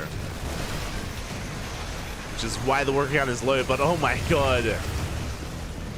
Liberation is thrown down. GG gets called. Gumiho, snowballing out of control, does take game number 1. GG. GG, well played. Again, Gumiho, he was in control of this game from almost the beginning there with his initial push, just containing Solar, denying the 4th base over and over again. Keeping Solar contained, and Gumiho was just able to take an economic lead, and he never let go of it. He almost never let go of that economic lead. And Solar was just on the back foot. He was just on the back foot for so much of that game. Did almost recover, you know, he was desperately going for like Nidus Worms and run-bys, and he was getting some damage done there, but it was still just too much to overcome. And Gumiho takes the first game. Now we're getting into game number 2, and a big shout out to iScar in the chat. Oh my god, Papi. Did happen earlier during the game, but thank you so much. Big shout out to iScar, of course, is one of the lovely ESL admins that does put a lot of work into StarCraft and esports in general. Thank you so much. Fala galera, papi. Fala galera. Obrigado, papi. Obrigado. Thank you so much for the sub for 25 months, over 2 years of support. I'm flattered, papi. I'm flattered. Thank you so much for the 2 years, over 2 years of support. Gracias, papi. Gracias. As we settle further into the grand finals here tonight, and spawning in the bottom left-hand corner of Post Youth, we have our South Korean Zerg player, the Red Zerg representing Team Vitality. Going for a 15-15, it is Solar. And spawning in the top right-hand corner, we have the South Korean Terran player, the Blue Terran representing Cloud9. It is Gumiho.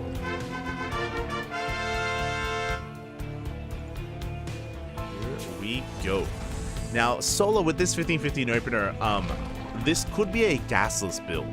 I would not be surprised if we went gasless here against Gumiho on Post Youth. Post Youth, it's kind of like the new Radisson Station. It is a map where you can be very greedy. Very greedy on this map. You can cut a lot of corners here. It is difficult to punish, as we have a pockets or just an in-base hybrid base as well. So it is going to be 15 hatchery into a 15 spawning pool. I'm curious if we go for a 3rd hatchery before gas, or gas before 3rd hatchery. That's what I'm really keeping my eye out for, to see how greedy Solar is going to be. Meanwhile, Gumiho is just getting into his Rax Expand. Yep, there we go, going for his CC on the left-hand side. I would not have blamed Gumiho for going for a CC first. CC first, we've seen many a time here on this map in this matchup. Gumiho playing safe. Meanwhile, Solar has taken his gases. We're not going gasless. Just a 15-15 delayed gas geyser. Now, because this gas is delayed, we have seen a lot of Zerg players play Roach off of this. We have seen a lot of Roach play from either Raynor, Dark, for example, Shin, from 15-15s, but it is not a guarantee. So we'll see. We'll see if Solar embraces Roaches or not. The Overlord does dip in. Reaper gets across the map. We're going for a reaction behind this. Into a second Rax. Oh my god, and Solar is going in for the scout. Solar, he dives in a little bit deeper. He does get eyes on the second Rax. Big scout there for Solar. I'm curious. This looks like a 2-1-1 from Gumiho. Could be a 2-1-1 variation. We'll see. 2-1-1s are very old school. Very out of fashion. But there it is. Factory's on the way. Okay. So, for those that are curious regarding 2-1-1s, it is what it refers to as 2 Raxes, 1 factory, 1 starport. This used to be very meta and very standard years ago back in Heart of the Swarm and even early Legacy of the Void. It's fallen off quite heavily. The downside of this build is you do not reactor at Hellions. You have no Hellions for map control. So you have no way to get drone damage or keep the creep in check, for example, be active on the map, scout your opponent. It's that much more difficult for the 2-2ing for the Terran player in this dynamic. The upside is that we're building up quite a hefty marine count, going for a double medevac drop. We're going to be rushing into Stim, into a starport, into an add-on swap with a reactor on the factory for the eventual starport with the reactor, into medevacs, into drop play. And there's a lot of potential with this. The downside, of course, as I mentioned, is that the Zerg player is free to do whatever they want that much longer because there are no Hellions to threaten the Zerg. So we can be greedy. Solo can be quite greedy. He can just drone up, make queens, skip lings. Solo just has to make sure he's ready for the 2-1-1, for the timing, for the sim timing. That's all he has to do. As he even has the hybrid base helping him out as well with those gold minerals. Now, Beyond has been doing 2-on-1s recently. That's why I said that, like, we've seen this kind of pop up as of late, these past couple of months. But whenever Beyond goes for a 2-on-1, he actually turns this into an all-in. Where he goes for a tech lab, tech lab on the factory, he starts a really early tank. He moves out with his double drop, he preserves his marines, then he follows it up with like a 5-racks like tank push on 2 bases. But like, this feels very anti-post youth. This map is known for its greed, is known for its macro. I don't know if a 2-base all-in would really work on this map. We'll see. Tank has begun. Right now, I'm keeping my eye on a 3rd base. Like, are we going to throw down a 3rd CC or not for Gumiho? That's the other downside of this build, is that you do have a delayed 3rd, so your economy is just worse compared to a 3CC. And there it is. 3rd CC is now on the way, so it's not an all-in. But again, Gumiho has to get some value here with this drop.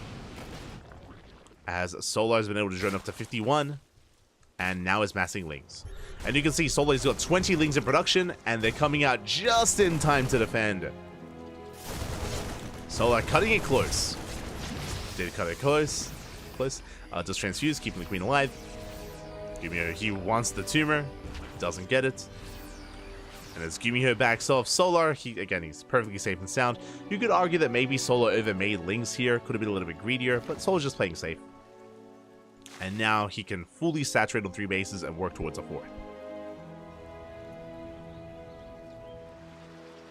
Meanwhile, Gumiho following this up with his tank. With his push. This is hitting a lot earlier than normal. This could catch Solar off guard. Speaking of, he does catch some reinforcements. Marines go down. Tank has arrived. Gumiho wants to try to force the issue, wants to try to break through into that 3rd base. Tank is in position. Solar checking for a 3rd. Not sure it's used on the queens. The queens, they do survive. They do hold. We're getting ready to collapse on this position. It's only Ling Queen. No Banelings, by the way. Speaking of, Banelings are now in production. 1-1 is on the way as well. Do you have the lair? The Marines, they commit. They commit, and the tank is exposed. We collapse on top of the tank, and Solo shuts this down completely. He bleeds out 4 drones, but that is acceptable damage. As he's stabilizing, getting into his 4th base. 1-1. Lair upgrades. Solo looking comfortable. Meanwhile, Gumiho's expanding. Getting up to his 5-rack setup. 1-1. Expanding. Headed towards the mid-game. But I do like Solo's position a lot more. Like, contrast this with game 1, where Solo was fighting for his life, trying to hold on to that 4th that just never could get up and running. Here, Gumiho wasn't able to really do that. And now it's spreading creep to our heart's content. Far more here than the previous game. A couple of tumors were shut down. Again, the onus right now is on Gumiho to be as active as can be. Catching queens, lings, tumors, drones, whatever he can get his hands on.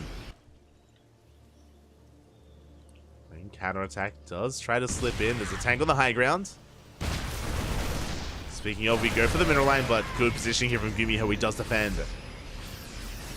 Does save that 3rd.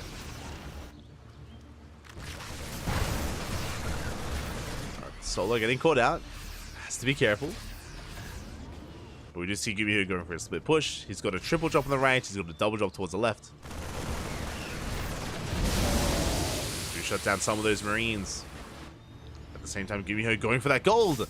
And Solo's not in position. We force a cancel. Good pick up. Solo reacting quite hard. He does leave a couple of lings behind to defend. Oh, very nice target firing out of Gumiho. Jesus, that was wild. Did focus down to 8 Banelings, and was that a kill? Uh-oh. That was a kill, not a cancel on the hatchery. Big pick off as well. Gumiho is bouncing back into this. Finally gaining value. That was 300 minerals down the drain. That was a killed hatchery.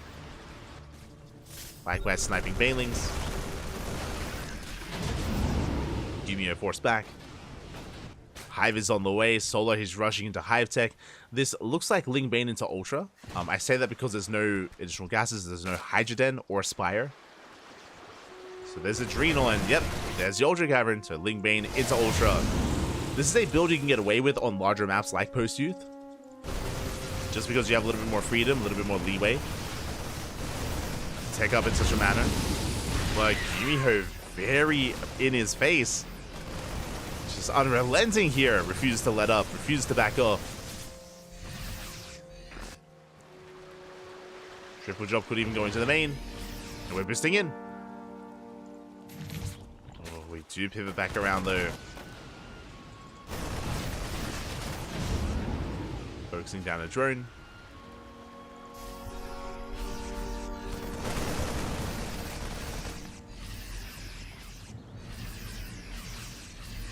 Likewise, Gumiho threatening a push. But Solar is doing well defending. And again, remember, the win condition for Solar, just wait for Ultras. The Ultras, they're coming. Are coming. Good tank position here from Gumiho. Getting on top of the base. Getting on top of the hatchery. The hatchery is going to go down. Solar knocked down to 4 bases. Solar in quite a bit of trouble here if Viper does arrive. We yoink one of those tanks. Solar stuck on 4 base setup here. Stuck on 69 drones. Nice. But we do need another expander. This is the downside of this composition from Solar, is no anti-air. I mean, he has queens, but there's no like mutas to shut down the medevacs, no hydras either. Just straight up Ling Bane Ultra with queen. And here we go, the Viper tops up once again, going for the yoink, gets a tank. But we have 2 more tanks behind this. Did I say 2? Jesus, that's 5 tanks rocking up. Gumiho forcing his way towards the natural. So close to breaking into the main. Ultras are amassing, but Ultras, they take time to produce. The first Ultra gets revealed. Kindness plating is done. We come in from behind, but Solar, I don't think he has enough. Yeah, he overcommits. Solar, he's in a lot of trouble. Behind this, Gumiho, again, he's been on 3 bases his entire time, reinforcing with Liberators. The Ultras are doing well for themselves. But he needs more than just Ultra. Only 2 Ultras left. Ooh, we missed the transfuse. Down to 1 Ultra at the same time, drop into the main base. And Solar is getting picked apart. He cannot keep up. Made it to the Ultras, but he lost a base in doing so. He lost a lot of map control. He was punished for it. He was punished for his greed, for his tech. Solar trying to break out once again. Getting on top of the tanks. There are no ghosts, bear that in mind. But so many tank volleys are going off for free, but we catch a queen. And Solar is still up against the wall. Still having brutal trades here. The Ultras are so low.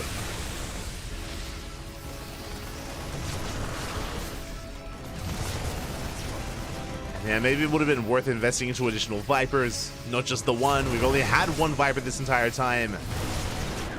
Did well for itself, but we did need more. We're yoinking the tank goes down. But where are the Ultras? Where's the Ling Bane? We've lost it all, and now we just stim and win. Gumiho chasing down the queens. There's nothing to stop Gumiho. There's 1 bailing.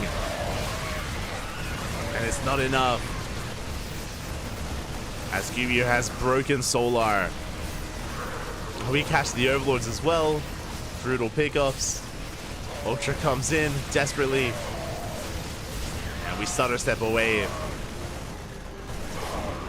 There's no keeping up with Gumiho. Honestly, he can keep pushing. He can keep fighting. And he will. Solar desperately expanding on the right-hand side, trying to maintain himself. Trying. That's going to be another killed hatchery.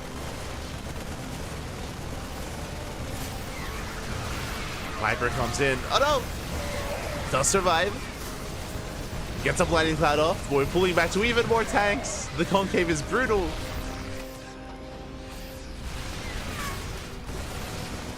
And Gumiho looking on fire here tonight.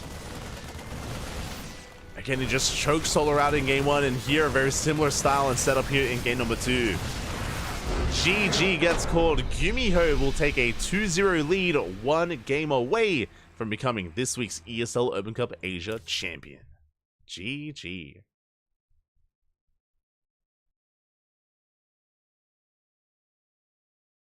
GG, well played. Solar struggling here against Gumiho, against the aggression of him. Again, you could argue maybe it was a little bit greedy of Solar to rush into Ultras the way that he did. Did think he was safe to do it, but I don't think he as well was expecting how aggressive Gumiho was, how assertive he was, moving out immediately with his tanks, denying bases, denying the 4th, and slowly working his way towards that 3rd. And very impressive there from Gumiho to be able to work his way through the army, through the creep, through the bases. Just very slow, steady, methodical play there to Gumiho. I mean, I say slow, but he was also, in the lead up to that, was going for some heavy drop play. Very fast. And Solar just was barely keeping up and just wasn't trading well enough. And now we're getting into game 3, potentially the final game of the series. I was not expecting this. I was not expecting a 2-0 lead already from Gumiho. I'm hoping for a back and forth. I'm hoping that Solar can bring it back, but the pressure, the onus is on Solar. Here we go. This is it. Oceanborn. It either all ends here in favor of Gumiho, or this is the beginning of a comeback. Solar, he needs your support. Let's go as we're loading in to game 3.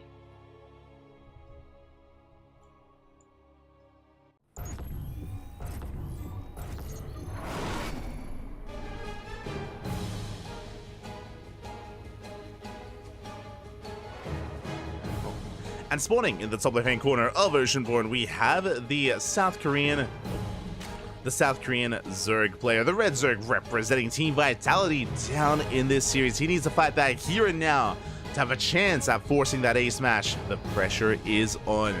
It is Solar. He needs your energy. He needs your support in the chat. And spawning in the bottom right-hand corner, we have his opponent. We have the Tau Terran himself, the South Korean Terran player representing Cloud9. It is Gumiho. Once again, opening up 2-Rax Reaper. Let's go. The Raxes are on the way, at least the first. And now we're setting up for the second Rax as well. So 2-Rax Reaper, so just like game number 1, the goal here is to only invest into 3 Reapers and contain the Zerg player on 2 bases. If Solar actually commits and tries to sneak out a 3rd, and if Gumiho gets eyes on this 3rd base, then he will make an extra wave of Reapers, a 4th and 5th Reaper, and his goal is going to be to kill the 3rd hatchery. If you remember in game 1, Gumiho failed to kill the hatchery. The hatchery went down to red HP, did not get it, but Gumiho was able to keep his Reapers alive and follow it up with bio and tank based aggression. So we'll see where Gumiho leads us here in game 3 as the Reapers are on the way. We'll see how Solar does respond. And the rush distance here by ground, or at least pressure at the 3rd base, is a little bit harder to defend just because can actually get on the same point of elevation a little bit easier. Push is going to hit a little bit harder on Oceanborn. But we'll see, as the Reapers are on the way. Let's go. Now, there are 3 Rax variations of this, so Solar needs to confirm. He does get eyes on the first 2 Raxes on the low ground. And meanwhile, a massive shout out to Koka in the chat. Oh my god, Papi, thank you so much. I don't know much French, so I apologize, but gracias, bienvenidos. Bienvenidos, everyone. Welcome to the CranKy Ducklings. We do stream and cast in English here and a little bit of Spanish, but no French, unfortunately. But I hope you guys had a great time. Hope everything's okay with Koka as well. I know he's been casting all morning. And I do wish you all the best as we are here in the grand finals of ESL Open Cup Asia in game number 3. Gumiho following this up with a 3rd Rax, by the way. Uh-oh. That is going to be a 3-racks follow-up. Now, this is going to be for a buyer push. You can see here that Gumiho, he's invested into how many Reapers? 4. 4 Reapers from Gumiho, and the 3rd base has been denied. Solar, he's stuck on 2 bases. This does mean that the 4th Reaper was a little bit unnecessary, so this is a little bit inefficient from Gumiho. He could have achieved the same with only 3 Reapers. But he is containing Solar, delaying that 3rd for as long as he can. And behind this, setting up for a 3-racks push. Well, as we get a Queen! Big pickoff. Queen does go down. But what this means is we're going to be hitting a very strong stim timing. This timing is going to be hitting without medevacs. This is going to be without medevacs, without any other support, just mass marine with a very strong stim push. Now, because we're going to be moving out a little bit faster, there's no medevac to sustain ourselves, so we have to be very careful with when and where we do stim. As the Lings, they shut down some of these Reapers. 1 Reaper left. We do catch the reinforcements. Big catch here from Solar. Ooh, as the Lings get cleaned up, but he scouts the main base. He gets a full scout off. He confirms there's a 3rd racks on the way. Confirms the eBay. Confirms that there is no 3rd CC. Big scout from Solar. And now he knows. Is aware. Still trying to stabilize on 3 bases. Still droning up. Just focusing on his screen spread. To defend against this, we could go into Roaches. Roaches are an option. As Gumiho, he's hunting down the Overlord. Does get a kill. Nice pickup. Sim is about to finish. Now, because Gumiho lost how many Marines? 3 Marines, not too bad, but 3 Marines to go down. That is going to soften up and weaken this push. Gumiho, he may actually just wait for medevacs. Yeah, may as well just wait. We're going for the add-on swap, getting to medevac production. Stim is going to finish, but again, it looks like we're not going for a stim timing, we're waiting for medevacs instead. As I say that, Gumiho is pushing. Just moving up, just being assertive. The thing is going to commit. Meanwhile, Solar back at home, droning, going for a double Evo chamber, for double upgrades, going for a delayed lair. This is a little bit greedy, but Solar should get away with this. Basically, Solar, he's prioritizing upgrades and delaying his own lair and bailing speed timing, because you don't really need bailing speed to defend against this. Solar is cutting corners, and he should be able to get away with it. How many Marines do we have? 20. 20 Marines, making 5 Marines at a time. Bailing Nest is on the way. Lair as well. And it's going to be leading into bailing speed. And the move out hasn't spotted. Solar knows. He knows he's getting ready back at home. How many queens? No, 8. 8 queens here from Solar. He's massing up Lings. As Gumiho moves out. He can deny the 4th, if there was one. Gumiho getting into a 3rd CC behind this as well. To a 3rd base.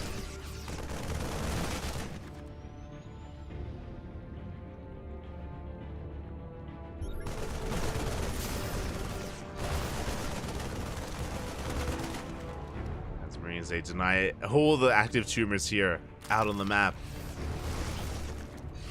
So Gumiho, he doesn't commit, but he does maintain map control. And looks like Gumiho is waiting for his next wave, for his next push with tanks.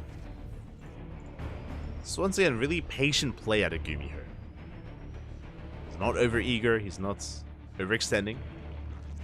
Not yet, at least. As, oh, he gets a queen! Nice pick-off. Ooh, full medevac goes down. Massive pick-off from Solar. Does lose the queen, but gets a full medevac of Marines. Very nicely done.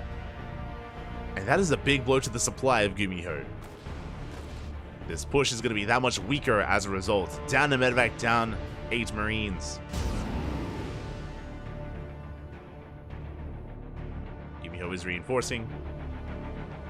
Solar looking much more solid. Once again, we're rushing to the infestation pit. Oh, okay. Fast infestation pit for a fast hive. We could actually go into faster infestors, which I do like. Very safe way to follow this up. Curious.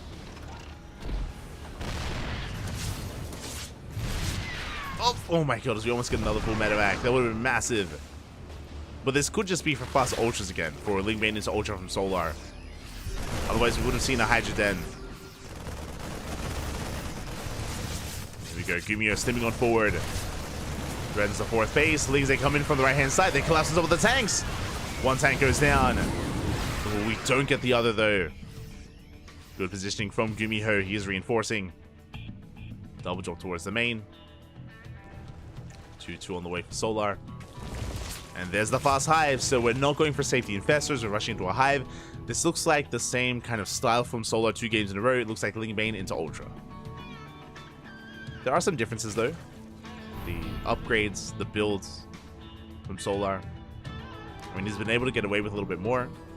His fourth also wasn't denied either. So compared to the last game, compared to post-youth, Solar is looking much more solid.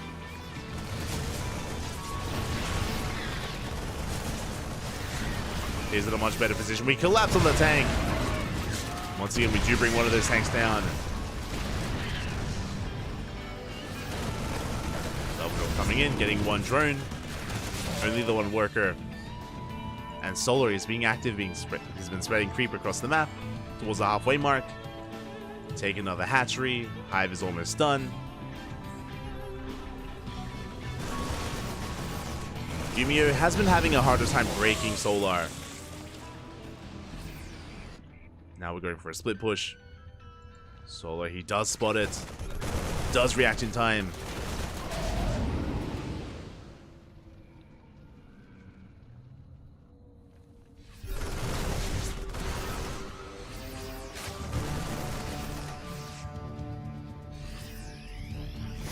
Does manage to react in time. Baneling Runby is spotted by Gumiho. And we do manage to pull away. Tanks are in position.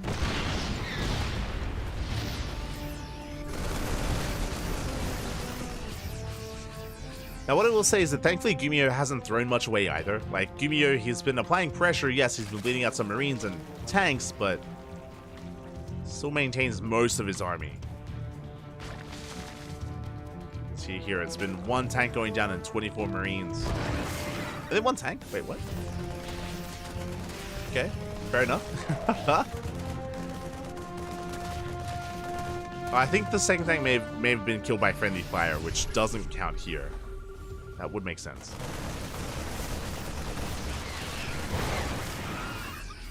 Let's give Harry does kite back, reinforcing more Marines. No creep, by the way. Drops into the main base. He gets eyes on the Ultra Cavern. And is plating in production. Good target firing there out of Gumiho. Snipes a Baneling, going for the hatchery. Gets the Viper. Very nicely done. One Viper goes down, but we get on top of the tanks. Drop the main base is shut down as well. The Ultra Cavern survives. Then Ultras, they've arrived. They've hit the field. Solar has a supply lead. Again, just a much cleaner defense so far from Solar compared to last game. Maintaining his workers, maintaining his bases. Shutting down the army, catching another tank. Yeah, there's no defending against this. We catch 2 more tanks, we get the reinforcements. GG gets called, and Solar, he fights back, he bounces back here in game 3. We have a series. GG. GG, well played. Solar, he just needed to warm up, Pappy. Just needs to warm up a little bit after those first 2 games, and here looking so much more comfortable on Oceanborn. He shut down the drop, shut down the pushes, maintained his bases and his economy, and with that, GG. Solar puts a point on the board. It is not a 3-0, and can Solar force the ace match? Regardless of how this goes, I want to see an ace match. I want to see a game 5. Can we get there?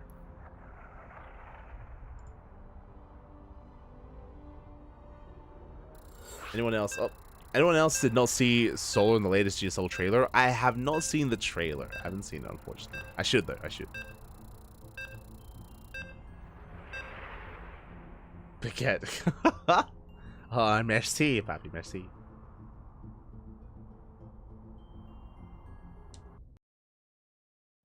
How do you know Spanish? I'm Peruvian, papi. I'm Peruvian. I know that like I'm a little bit. If you see me IRL, I'm a little bit darker. I'm a little bit darker. From Peru, papi. From Latino America. But here we go, spawning in the bottom right hand corner of side Delta. We have our Red Zerg player representing Team Vitality, fighting back, putting a point on the board. Let's go! And can he force that ace match? He needs to win this game here and now to force that game 5. Can he though? Representing Team Vitality, it is Solar. And spawning in the top left-hand corner, we have his opponent. We have the South Korean Terran player, the Blue Terran representing Cloud9. Still one game away from becoming this week's champion. It is Gumiho.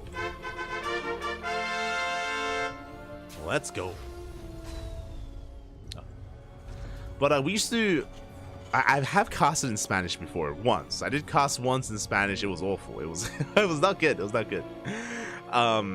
But we used to do like Spanish intros. That used to be like a point redemption in the chats, and we used to have or we still do kind of, but we used to be very close with the Spanish StarCraft community as well. That was back when it was more active, when it was larger. It was massive back in the day. That's how I met Ducklings. I think that was with my first interactions with Icegar a little bit as well. That's when we signed our Latin American roster. That's when we signed like Eric and Ryu and Neo back in the day. And we would cast Latin American tournaments every single week. There was a tournament called Sentimiento Latino, which is translates to like Latin feeling. So Sentimiento Latino, as well as Copa Hyperion. And we also, fun fact, we were also the official English stream for Copa America, for the final Copa America before EPT took over, before ESL Pro Tour. That was back in 2019. That was our first big broadcast, our first premiere broadcast actually. I remember reaching out to Horace. Horace, he's a Spanish caster, and I remember because there was no English broadcast initially, there was no like English stream or anything, so we reached out. We were the official broadcast, and good times. Good times, papi, good times.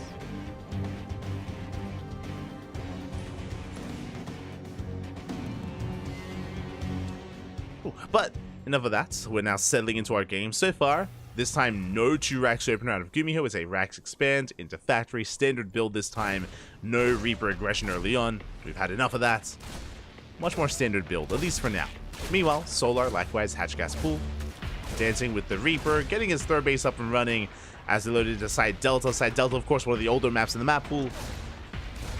One of the more standard maps as well. And I'm sure Solar is a lot more comfortable here, like he was on Oceanborn. Meanwhile, interesting build. Okay, Gumiho not going 3CC, he's going for a straight up 1-1-1. Racks into factory to starport, a much more aggressive build out of Gumiho. With this, he should be going into mass Hellions alongside Banshee production. We should be going for an add-on swap for those Banshees. This could lead into something like a Hellbat push. I'm curious, as the onus is now on Gumiho to get some damage done, as he did delay his third base in favor of this build. Did delay his third. Poke Banshees are on the way. Behind this, Solar just joining up as best he can, as heavily as he can.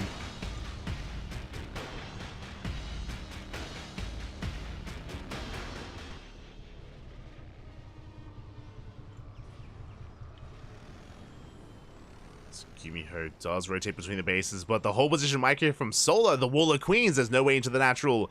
Gumiho going for the mineral line, but there's one drone to roast up. Only one though. And Solar, he does hold. He deflects the initial push, but Gumiho, he has more Hellions on the way, and the Banshees as well. Going for a Raven alongside this, very interesting. Again, the Raven does allow you to have some mobile detection, does mean that you don't need scans to shut down these creep tumors. And are we going to play mech? I mentioned it earlier, there we go, third CC's on the way, but I mentioned before that, I think it was at the beginning of the series, how Gumiho, he does like to dabble in mech from time to time, and we could head in that direction here in Game 4. Banshee coming in on the right. Hellions towards the left. We're going for the mineral line once again. Queens are keeping up, but only 2 queens. Gumiho doesn't push in. And the Banshee does hit the natural. Spore Crawler a little bit too late. Clutch Transfuse. Solar only losing 1 drone. Does force back the Banshees. Hellions looking for a way in. And we do get a queen, but we smell weakness. We're going for the natural. We're going for the mineral line, and we are not in position. Second queen goes down. We ignore the natural. Never mind. We're going for the main. We're pushing deeper and deeper into the base of Solar. Lings are getting roasted. We're going for the drones. Solar, he does react in time, does pull away. Queens are keeping up. Good movement here out of Solar. And despite Gumiho pushing in, he's going to lose every single Hellion, and we save most of the drones. Only 2 workers go down. 4 now. But Solar, despite the chaos ensuing, despite being in a really rough position there, he defends. Very nicely done by Solar. And behind this, we spoke about mech, and it is indeed mech. We have Cyclones on the way, 2 more armories, 2 more factories. Gumiho is meching it up. Oh boy.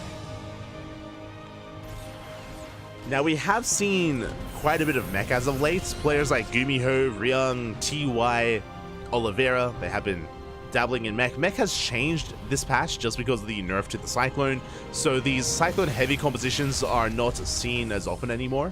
Cyclones, they still have their place. They're still a supportive unit, but if you remember, like 2 months ago, even longer than that, in the last patch, mass Cyclone was not unheard of. Just like purely mass Cyclone, snowballing out of control. I'm pretty sure we've seen Solar even drop maps to mass Cyclone as well. But that was a different patch, that was a different Cyclone, a different era. It was a different era. And that mass Cyclone is no longer here.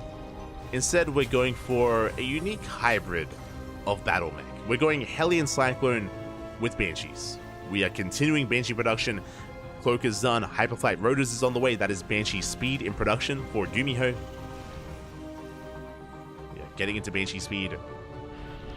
And the Banshees are basically going to be a harassing force. They're going to be a hit squad to shut down Queens, to shut down drones, and maintain map control, or at least try to fight for map control. And I believe there was just a Link Scout here in the mineral line. Solar now knows.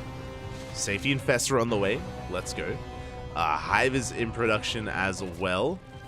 Going into Ling Bane Roach Ravager, which is a solid composition against mech.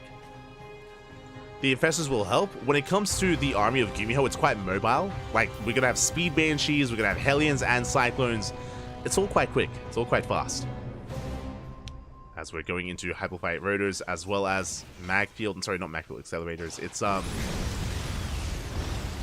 god, I've forgotten the name. The engine upgrade. This upgrade here, we're about to see it.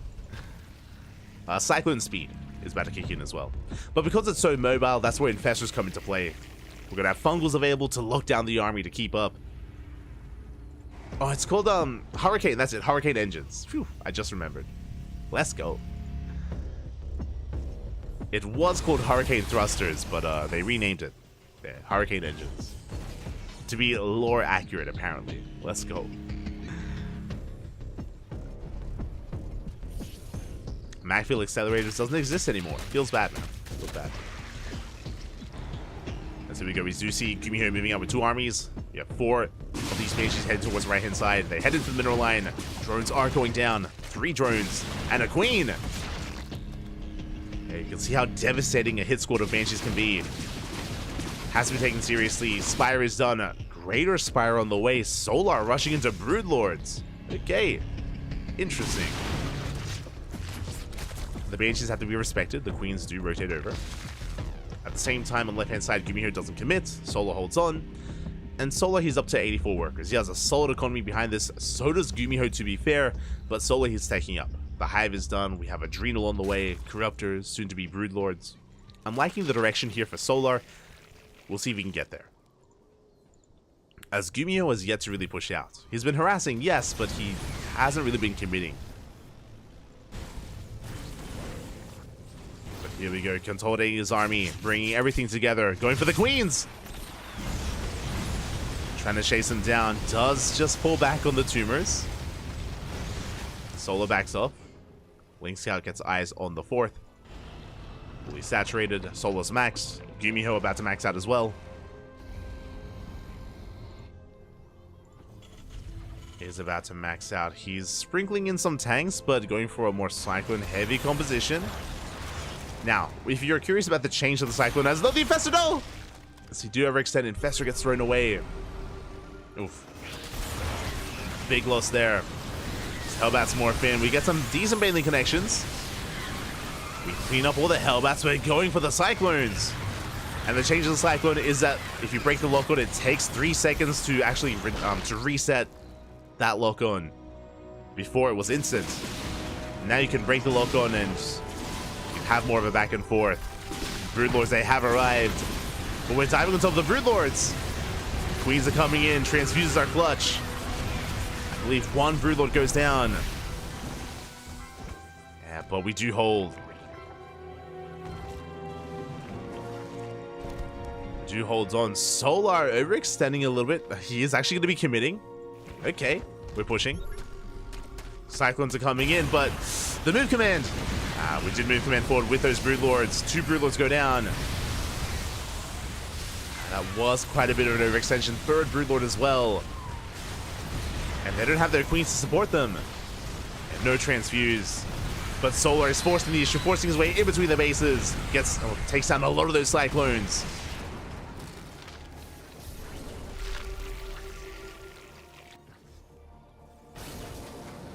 A lot of Cyclones full. Solar backing off, remaxing here with Ravagers, with Banelings. How many Broodlords do we have? 4. Not too many. On the Biles. Don't glad they do graze the Banshee. Do graze us.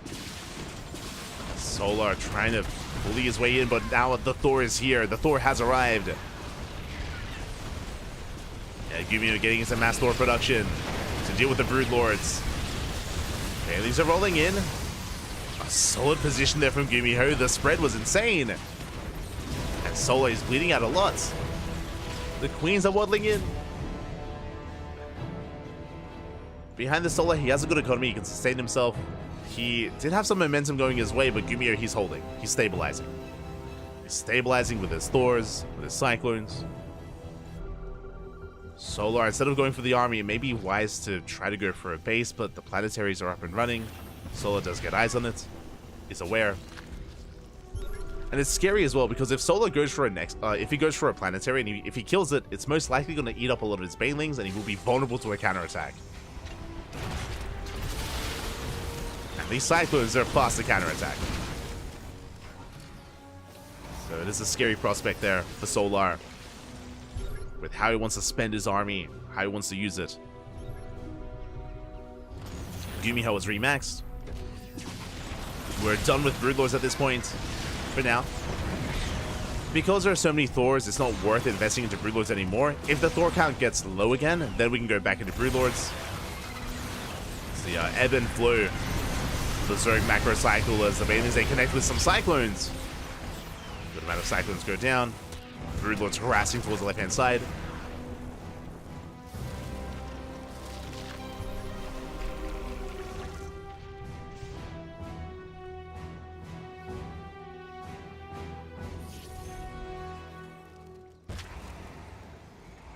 We go. As the tanks are getting caught out there, a little bit late to siege, and we get on top of them. It's close. We do bile 2 tanks down. Not bad. Broodlord's still going ham across the map. Not going to be much done.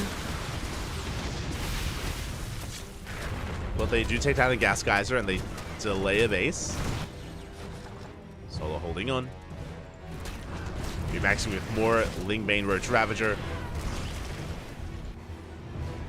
And the hope for Solar is for Gumiho to push onto creep. Or Gumiho to overextend to push onto creep. And Solar can get a surround. He can set up for a surround with his army. Gumiho has to be very careful with how he positions. Vipers are coming in with some blinding clouds. The scan does reveal them. See Gumiho target firing good blinding clouds. Yeah, we catch some of these tanks. Tanks are going down. One after the other. Big losses here. We get on top of the Thors as well. Gumiho, he gets caught out. At the same time, Cyclone's pushing forward. We do have some side defense. Oh, and Solar, he's bleeding out his roaches. Running out of steam. The Queens are going down as well. We can transfuse, but eventually we break through them. One Queen survives. And the game's getting a little bit chaotic. We get into a mineral line. Gumiho just setting everything he can across the map. Takes down Queens, takes down her base. Hatcheries are falling. Gumiho being so attentive here with his Cyclones does break through. can see Solar trying to get into Ling Hydra, which I would like, but Solar, he needs more time here to recover, to stabilize. And Gumiho forcing his way towards the fourth.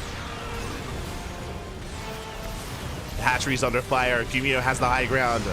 Yeah, Solar a little bit too late. Can he save it? Comes in with the Viper. No! Viper pulls back. Thor goes down. Solar, he does hold.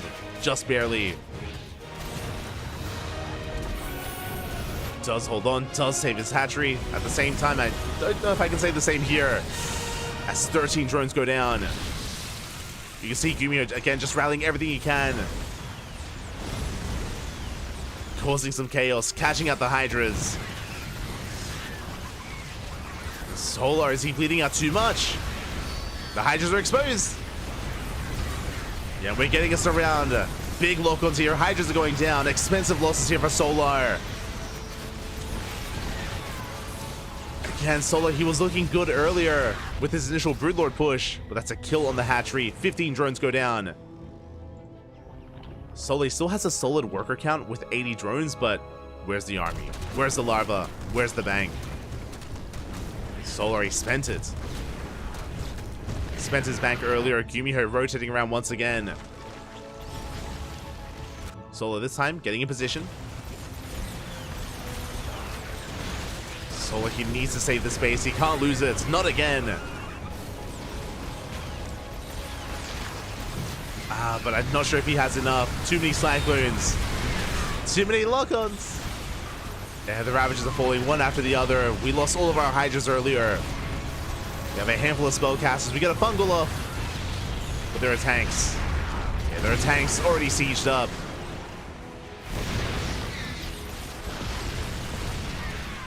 Behind this, we get 12 SCV kills. Oh my god. Solar. The Broodlords, they're finally going down, but they did well for themselves.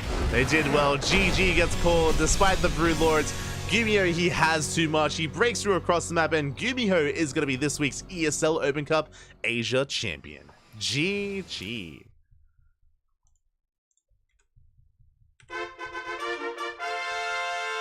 GG, well played. Congratulations here. Congratulations to Gumiho for taking the series 3-1. But this was a back and forth. This game was so close. Solar, he had his own moment where he, I mean, you can see it here on the graph actually.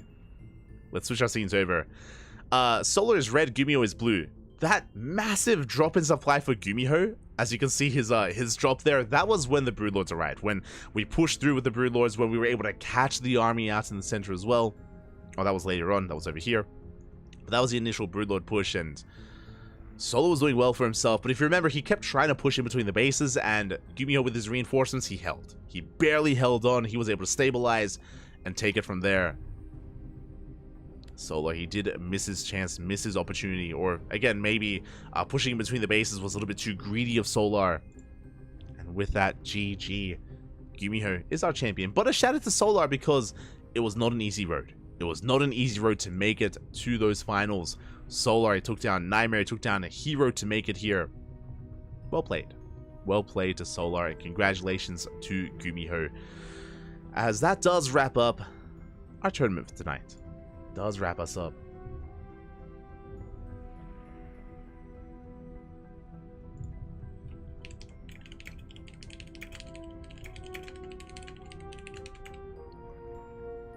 GG, well played. Congratulations. And with that, we are done for the night. Ooh, only one broadcast today. I know we've been spoiling you with content over the weekend. We were casting, you know, Open Cups as well as WTL, but WTL is only Friday, Saturday, and Sunday. It's Monday here. It's Monday here in the Southern Hemisphere, and we are wrapping up for now, which means we can sleep at a regular time. Let's go. It's 11 p.m. We can sleep before midnight. It's gonna be beautiful. We can get a good night's sleep, or at least try to, and we'll be back tomorrow. Oh, my apologies. Looking at our calendar, I think we're gonna be back not quite tomorrow, but in a couple of days. Wednesday is going to be Kung Fu Cup. Kung Fu Cup is on Wednesday. Tomorrow is ESL Open Cup Americas, and we usually do cover that live, but tomorrow we are going to be missing it. We're going to be skipping it. So no ESL Americas tomorrow. We may go for a replay cast on Thursday, though. Thursday, maybe a replay cast of ESL Americas to catch up. Otherwise, hope you all enjoyed yourselves. This week on Wednesday is going to be Kung Fu Cup. Over the weekend is going to be World Team League. We have Duckling Open as well on Saturday. And on Sunday, we have Sparkling Tuna Cup, as we do every single week.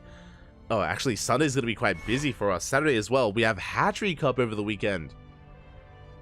And as well as the ESL Open Cups. So, a lot of StarCraft going on. A lot of StarCraft is ahead of us. Don't forget to tune in to EPT Spring, ESL Masters Spring. I believe the group stage is well underway. We're getting into the playoff brackets, so again, make sure to support StarCraft, support the EPT events that are going on. That's all leading into DreamHack Dallas. DreamHack over in Americas is going to be a massive event here for StarCraft. It's going to be the final premier event before Gamers 8, before the World Finals, before the Esports World Cup in a couple of months. Oh boy. Everyone is preparing, everyone is improving, getting ready for that eventual tournament. Otherwise, thank you so much for watching. Thanks so much for the raid, Coca. Big shout out to Coca, and I hope everyone enjoyed themselves here tonight. Again, we cast on a weekly basis this tournament, and we cast on a daily basis typically as well. I did mention we are taking tomorrow off, but we usually have plenty of content for you. And hey, if you are unsatiated, if you want some more StarCraft, we got you covered on YouTube, as we upload on a daily basis over on our YouTube channel multiple times a day as well.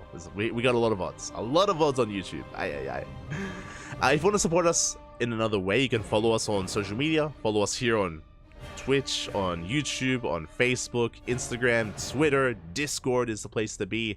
And yeah, you can follow us there if you want. You can support us on Patreon. Otherwise, thank you for watching. Thank you for the support. We'll see you guys next time for some more StarCraft action. Thank you for everything. See you next time. Ciao, papi ciao. See you on Wednesday.